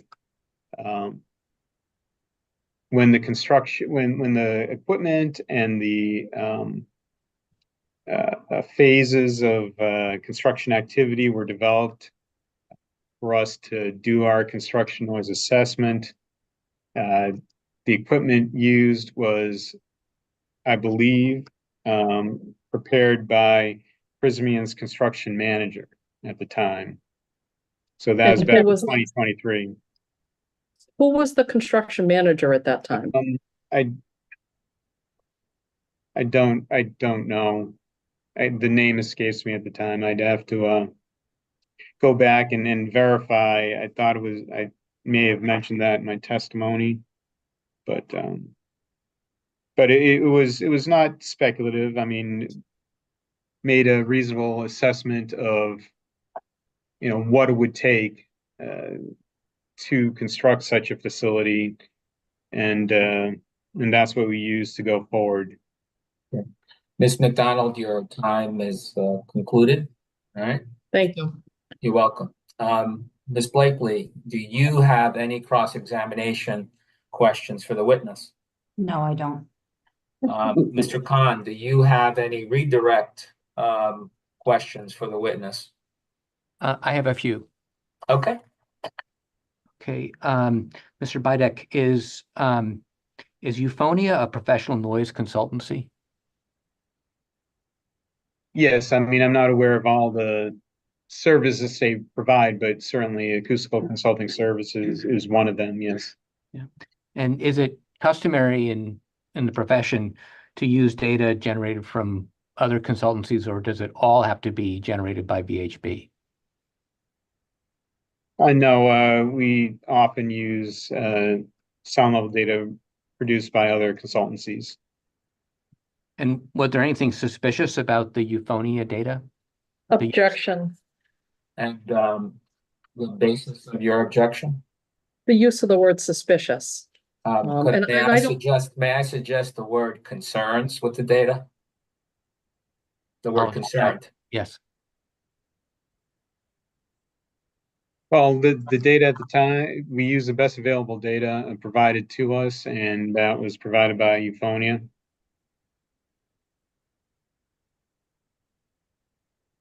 Okay. I have no further questions. All right, thank you. Mr. Bajek, thank you very much for appearing today. You are excused, like with all the other witnesses. You may stay if you wish to observe, but your obligations for cross-examination are concluded. Thank you for participating. All right. Now we go to cross-examining DEP's witness, Mr. Russell. So, Mr. Russell, if you can put on your camera, that would be great. Good morning. Actually, it's good afternoon. Excuse me. Good afternoon, Your Honor. We're at the 1 o'clock hour almost. Mr. Russell, do you promise to tell the truth, the whole truth, and nothing but the truth? I do. Okay. Ms. Blakely, if you can ask the customary questions for the witness to adopt his pre-file testimony. Of course. Mr. Russell, did you previously submit pre-filed written testimony in this matter under the pains and penalties of perjury? I did. And do you adopt that testimony now? I do. Okay. With the witness having adopted his pre-filed testimony, the witness is now available for cross-examination by Ms. McDonald on behalf of the petitioners. 30 minutes for this witness. You may proceed. Thank you, Your Honor. Good afternoon, Mr. Russell. Good afternoon, Ms. McDonald. Mr. Russell, you in your pre-filed testimony, it's my understanding that your education is a Bachelor of Science in, is it geography? Correct. Right.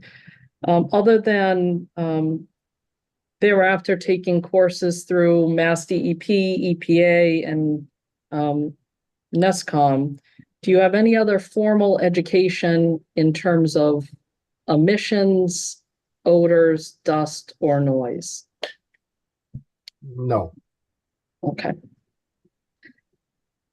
Directing your attention to your testimony.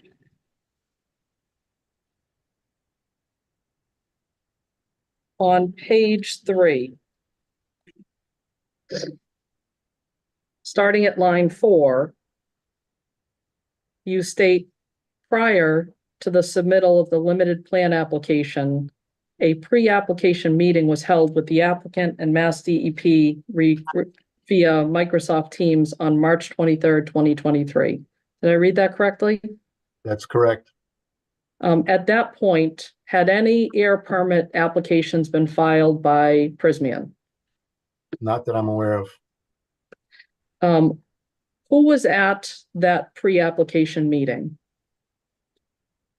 I believe it was myself, Tom Cushing, Seth Pickering, and I don't have the total meeting list with me at this time.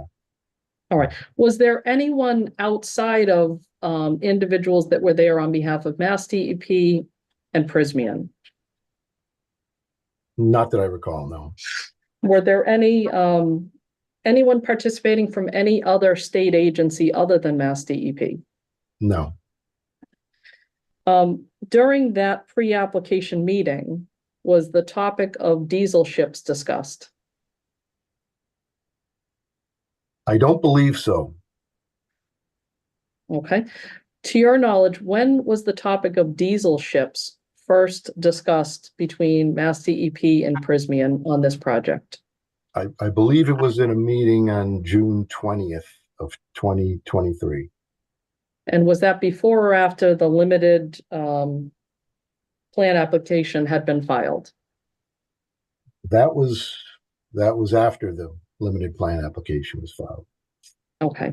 At any point before the limited plan application was filed, did DEP ever authorize Prysmian to exclude the emissions from the diesel ships from their analysis of the site? I don't recall that. It's possible, but I don't recall it. All right. If it did or not. When the limited plan application was received by DEP, did DEP request that the emissions from the diesel ships be included? No. Whose determination was it to exclude the diesel ships from the plan approval? Well, it was a joint determination, I believe. My determination based on the definitions in 310 CMR 7. So I'm trying to understand, before Prysmian filed the limited plan application, how did they know, well, if you know, how did Prysmian know that they could submit this as a limited plan application and not some other type of plan such as a comprehensive plan? Objection to the extent that he doesn't know what Prysmian had in their mind at the time. I agree. So if you can rephrase the question to ask Mr. Russell if he knows. I think Okay. that's fair to ask, but not a Let me broad question like you asked. Okay, that's fair. Let me go back to page 3, Mr. Russell, of your pre-file testimony. Okay. Starting at line 5, you testified at this meeting, Mass DEP indicated that a complete application would consist of the submittal of a limited plan application process, LPA process, through the Mass DEP permitting portal. Did I read that correctly? That is correct. So at that March 23rd, 2023 Teams meeting between Mass DEP and Prysmian, it was determined that this was going to be a limited plan application. Correct. So was that the meeting where it was agreed that the diesel ships would be excluded? Objection. That's been asked and answered. I agree, sustained. Okay.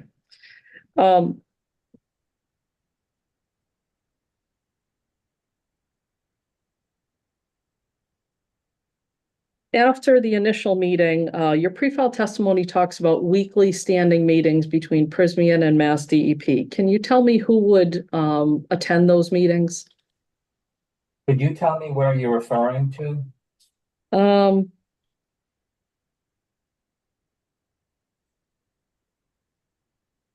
It's page 3. Starting on line 19. Okay, thank you. It says Mass DEP, Cerro, and the Prysmian Group scheduled a standing weekly 1-hour meeting. Okay. This was it begins with the sentence shortly after the LPA was submitted, then that whole rest. Okay. That was So, generally, for Mass DEP, it was generally myself, Seth Pickering, sometimes Millie Garcia Serrano, our regional director, would take part as well. And VHB personnel, and Prysmian personnel. Okay. Anyone from any other state agencies? No. Okay. Then I'm just going to stick with your testimony. Page 3, line 23, you indicate that Mass DEP technical review personnel. Who is that referring to? Me. All right. So just you? Me and the permit chief. I don't believe it was mostly me and Seth Pickering in the initial stages, and then Mark Boudreau came on around in August. As part of a limited plan approval process, does DEP have the authority to request an external peer review? In other words, does DEP have the authority to hire a consultant to review an application for a project of this size? Objection. I'm not sure which part of Mr. Russell's direct testimony this question is based on. I agree. So Ms. McDonald, if you can, point to that part of Mr. Russell's pre-filed testimony that your question contains. Mr. Russell, on page 4 of your testimony, starting at line 1, subjects discussed and resolved during the weekly meetings included selection of appropriate emission factors for the proposed processes, facility sound issues and impacts, and the need for air dispersion modeling for the lead, in addition to updates regarding the identification of potential sources of emissions that were not initially identified in the application, such as cooling towers, asphalt storage, and material handling. So my question to you is, can you explain in more detail what the selection of appropriate emission factors involved? Well, as part of my review of the application, I look to find, the appropriate emission rates or emission factors for these facilities. And what I did in part of my search was I found some emission factors that were higher than what was initially presented by Prysmian. So I brought those to their attention, and I mean that's an example, and said, well, why are you claiming these emission factors when other facilities have used higher emission factors that resulting in higher ton per year emissions.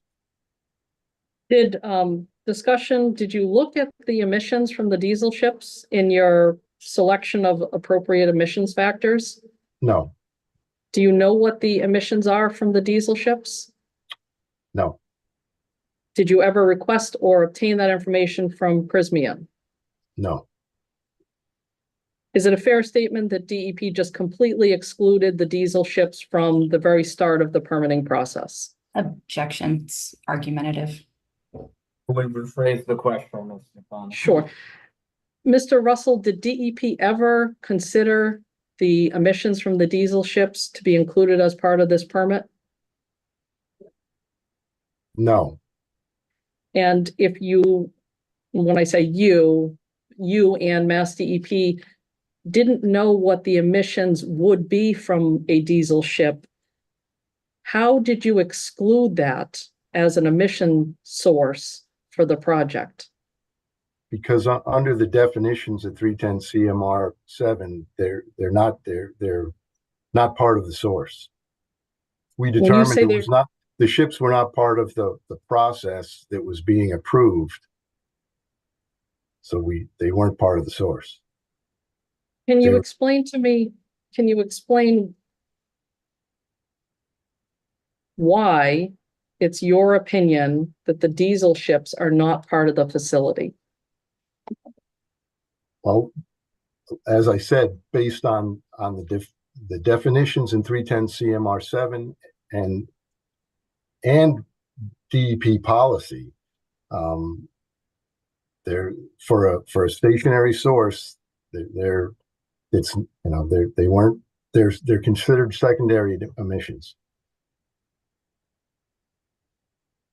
But are secondary emissions included? So I want to make sure I understand this. Are you saying that they're secondary emissions, they're not part of the facility, or they're a mobile source? Objection, that's a compound question. Yes, can you ask one question at a time, please, Ms. McDonough? Sure. Mr. Russell, is it your testimony that the emissions from the diesel ships are secondary sources? Is that what you're saying? They're considered secondary emissions. Okay. Are they considered do you consider them, and by you I mean Mass DEP, consider them to be mobile sources? An in-transit marine vessel is a mobile source. Okay. Would you agree with me that the diesel ships for the Prysmian property are going to be tied up to the dock that connects to the facility, loading cable for up to 14 days, 24 hours a day? Is that your understanding of the proposed operation? Potentially, yes. Well, not potentially. That's what the permit says, and that's what the materials say. Did you understand that? Objection, she's arguing with the witness. If you could rephrase the question, Ms. McDonough. Sure. What's your understanding of how long the diesel ships are going to be loading cable at the Prysmian facility per trip of the diesel vessel? I believe the application says 10 to 15 days. Okay. So as a ship is stationary and there's a cable between the manufacturing plant running over pier and then spooling directly on the ship, is it your testimony that that ship is considered in transit? Yes. All right, that's your interpretation of that. Objection, that's been asked and answered. Okay. I agree, sustained. All right. Are you, when you talk about secondary emissions, are you aware that under the definition of secondary emissions in the Code of Mass Regulations, it indicates secondary emissions may include but are not limited to emissions from motor vehicles, ships, or trains going to or from the major stationary source facility. Are you aware of that definition? Yes. All right, so the secondary emissions need to then be included in the emissions for the facility. Am I correct on that? They're not included in the applicability determination for the plan approval. All right. So going back to your pre-filed testimony, on page 4, starting at line 8, You have a list of all the resources that you relied upon in reaching your conclusions regarding the air permit. Do you see that? Yes, And as part of that, you make reference to at least 4 of the Federal Code of Federal Regulations, as well as the US EPA AP-42, correct? correct. So you'd agree with me that in your analysis, you do in fact rely upon, consult the federal regulations as well as EPA directives. Yes. All right.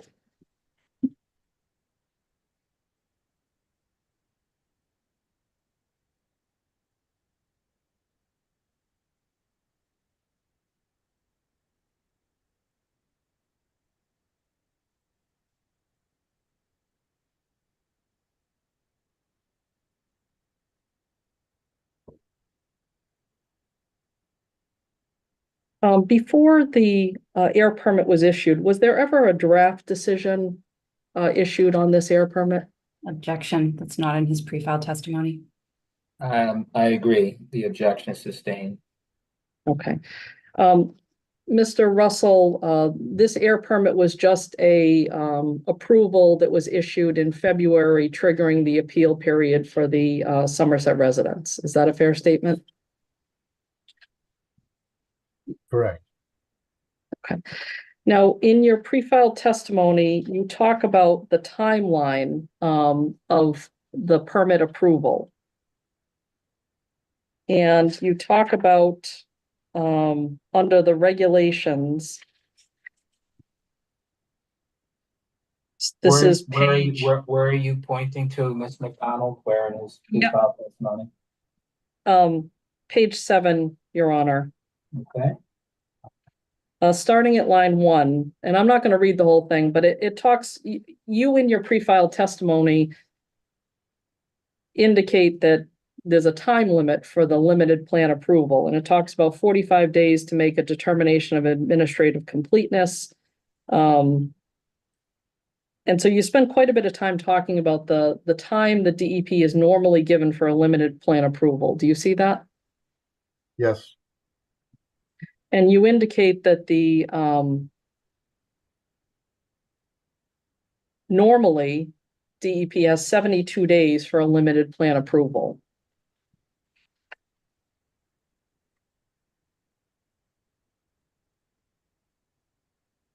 I believe that's correct.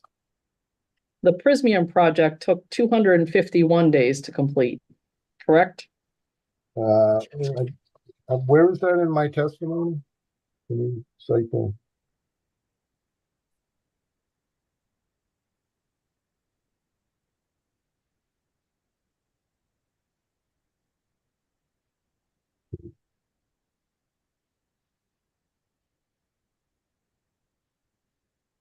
Page 5, line 10. Okay.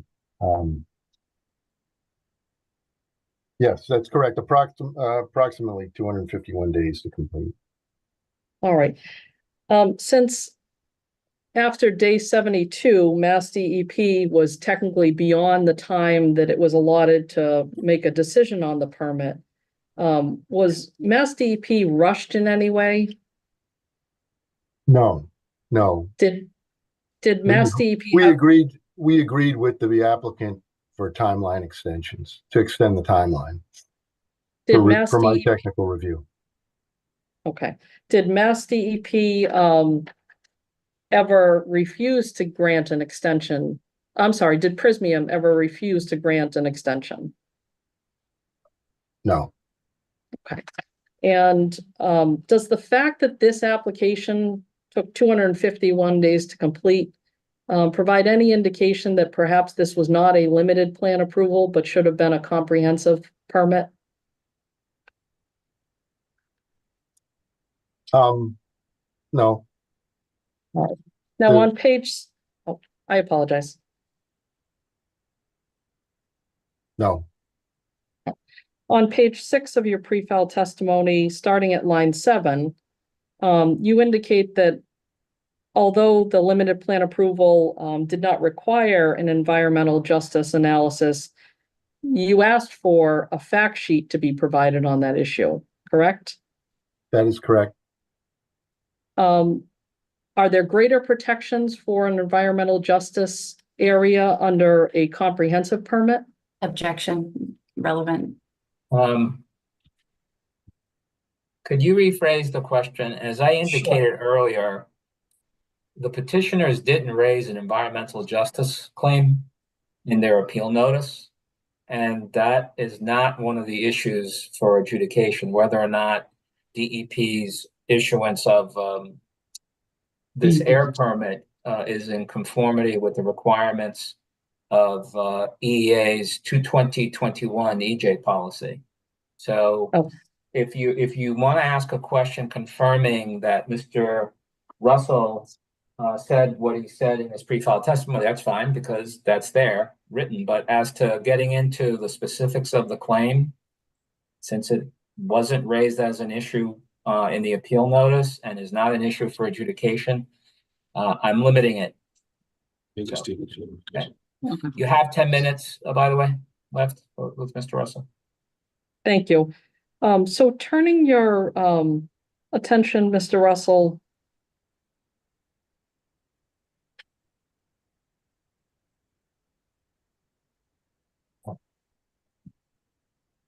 I apologize, Your Honor. Just give me one moment. I lost my place in my notes. Take your time. Don't rush. Mr. Russell, on page 8 of your pre-filed testimony,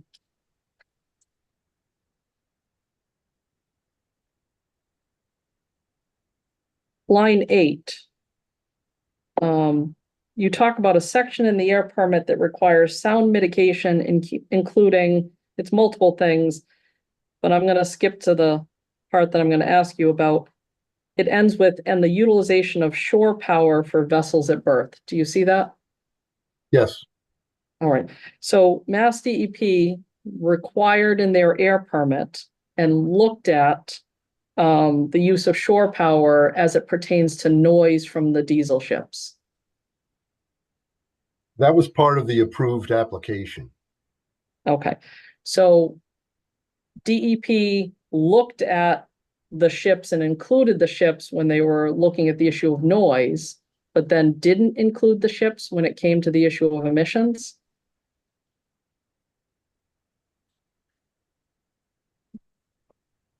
We did not evaluate the emissions from the ships, no. Can you explain why DEP looked at the ships when it was looking at noise, but didn't look at the ships when it came to emissions? Well, what we did with the sound was we established sound thresholds that the facility was subject to. And that's what we approved in our approval letter. So for purposes of the noise evaluations, the ships were considered part of the facility.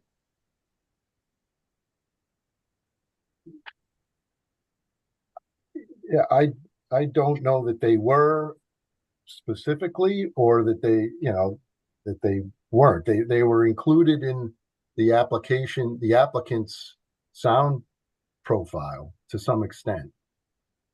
And the emission, the sound thresholds that we approved were based on that. Okay, so I'm not sure if I understood your question. Did DEP include the ships as part of the facility for purposes of looking at the noise issue, but then excluded them as part of the facility when it came to the issue of emissions?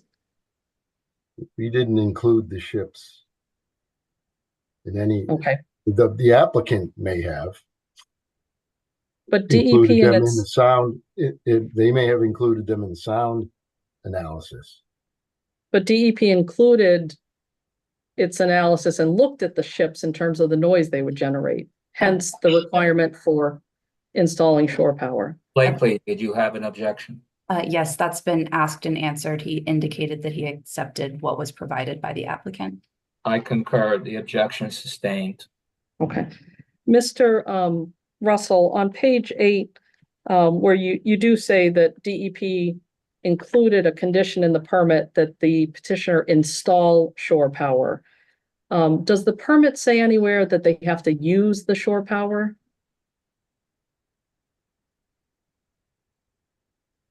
I don't believe it specifically does. It refers to it in the sound section.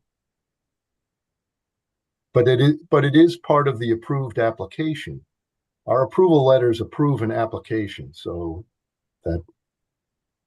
So is it your, So the applicant is committed to doing that. so is Prysmian required under the air permit to not only install the shore power, but to also use it for every ship that comes to the facility? I believe they've stated in their application that they are going to use it for every ship possible, with a potential acceptance for one ship a year. I believe that's how the application was stated. Ms. McDonald, you have 5 minutes left. Okay. Do you agree with me, Mr. Russell, that the protections put in place by the air permit regulations apply 365 days a year? Yes. And do you agree with me on behalf of Mass DEP that DEP doesn't consider it acceptable to give somebody a 2-week exemption from application of the air permit regulations? Yes.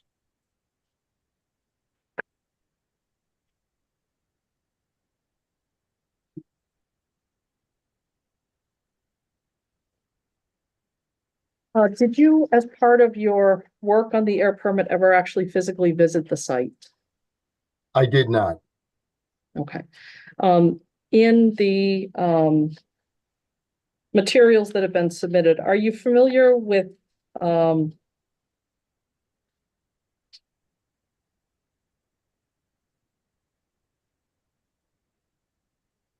strike that. I'm going to try and stick to specific testimony.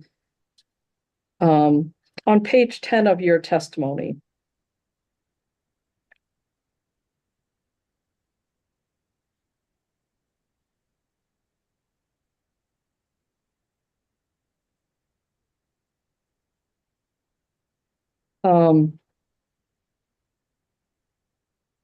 page 10, line 2, your testimony is, as such, these non-OCS, outer continental shelf marine vessels, were determined to be in transit non-OCS marine vessels and are therefore not part of the stationary source with respect to the property.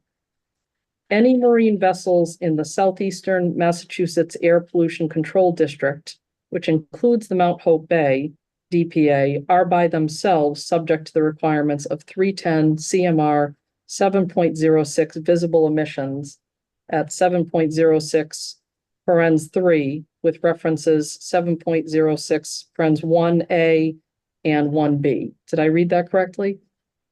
Somewhat. Oh. Okay. I got some of the parens wrong. That's fine.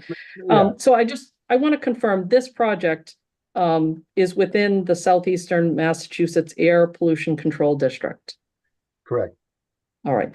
And so all vessels are required to comply with the visible emission standard. Correct. 706, it's a regulatory requirement. All right. Is there a way for a ship to run on diesel engines for 15 days straight and comply with that visible emissions requirement? Objection? I believe that calls for speculation and is not covered in his pre-filed testimony. I concur. The objection sustained. All right. Mr. Russell, in your testimony, when you say that all ships must comply with the visible emissions, to your knowledge, can a ship comply with the visible emissions standard that you've cited in your pre-filed testimony while it's running on diesel engines?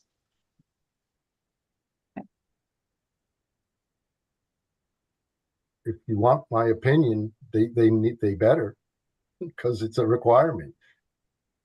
I'm asking 10 days. CMR 7. Right. So I'm asking, to your knowledge, can a 400, 500-foot diesel ship be tied up at Brayton Point? I don't know. I don't know. Oh, all right. I don't, One more Did- question, Ms. McDonald, and then we'll wrap it up for a cross-examination of Mr. Russell. Okay. Did Mass DEP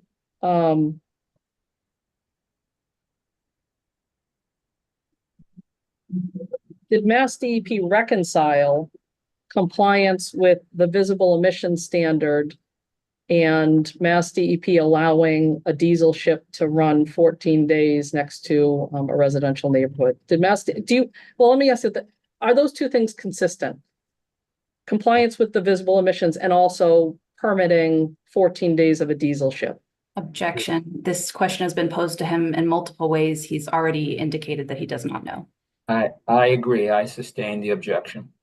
Okay, thank you, Your Honor. I have no further questions. Okay, thank you very much, Ms. McDonald. Excuse me, Mr. Khan, do you have any cross-examination questions for Mr. Russell? Excuse me, I have one question. Okay, you have 10 minutes for any cross. I'll ask it very slowly. Mr. Russell, is it true that Mass DEP has a longstanding practice of not applying the noise policy to construction noise? Objection. And the basis of the objection? I'm not sure this witness can testify to Mass DEP's longstanding process, and I don't know where it says that in his pre-filed testimony. Actually, further, I apologize. It's outside the scope of my cross-examination. Okay. Ms. Blakely, do you want to weigh in? Her cross-examination was about compliance with 310 CMR 7's regulations, which includes the regulations about noise. Mr. Russell has testified in his PFT that the project and the permit comply with all of the regulations in 310 CMR 7.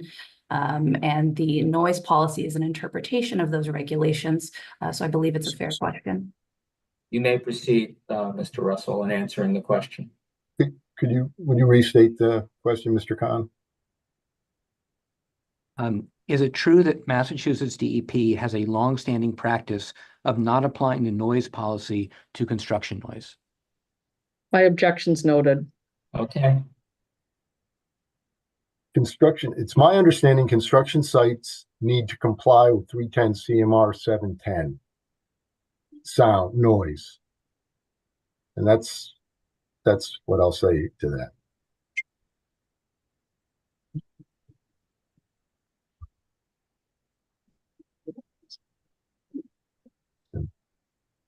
The policy, the 1990 policy, I believe, it's my understanding, was written for compliance for existing sources, to determine compliance with existing sources.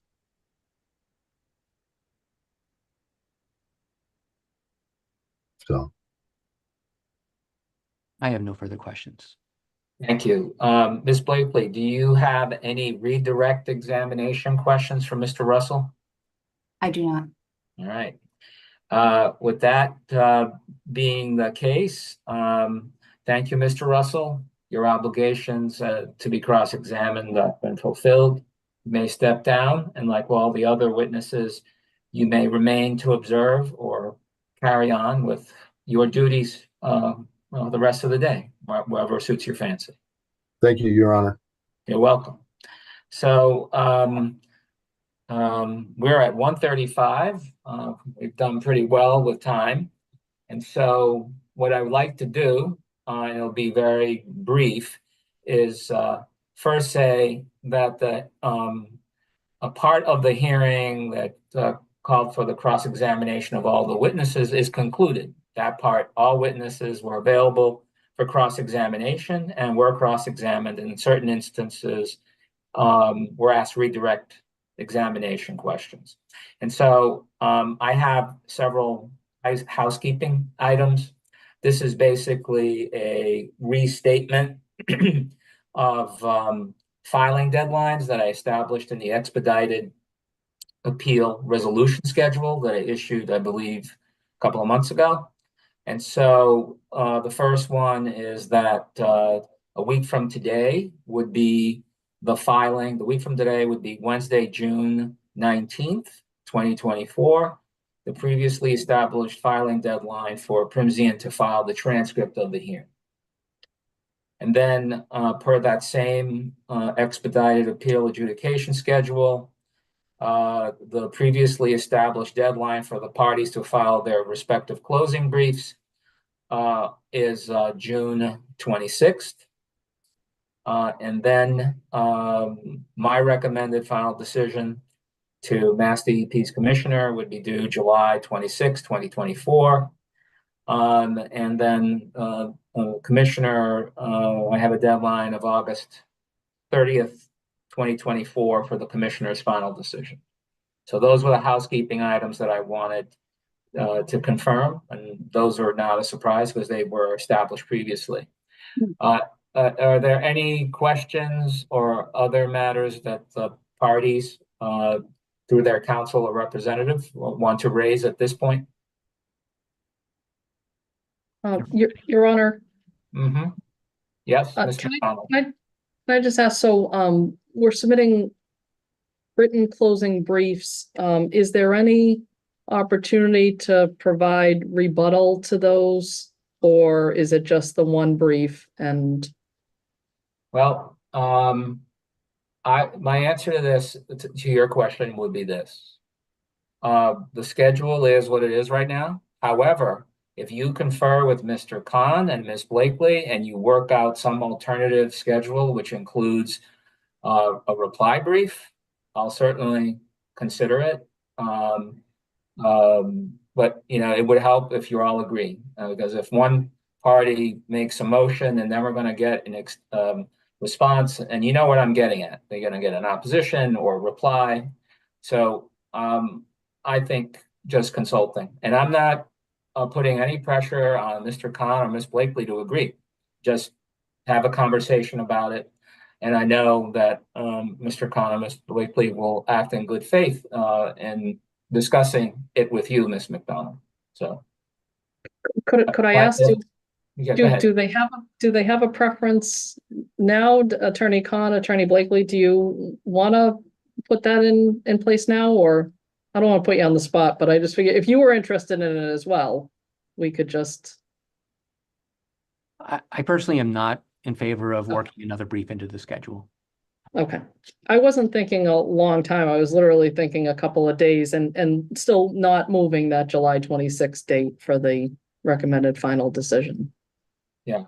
And it's purposely 30 days set after the closing brief filed. So Ms. Blakely, I don't think we gave you the opportunity to weigh in on the reply brief request. It's not usually done, and I don't think that it's necessary in this case. Sure. There you go, Ms. McDonald. I think both the applicant and DEP have stated their positions.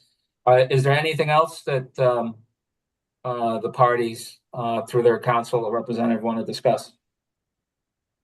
No, thank you. Mr. Ferguson, is there a delay when I conclude the hearing regarding the YouTube channel? No, once we stop, presiding officer, here, it will continue to play for another 15 seconds just because we're already on a 15-second lag. So thank you for that information. So as a word of caution, since it will be still going for 15 seconds, no commentary that you might be embarrassed by.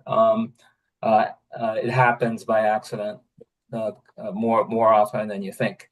And so with that, I am going to close the hearing. It's completed.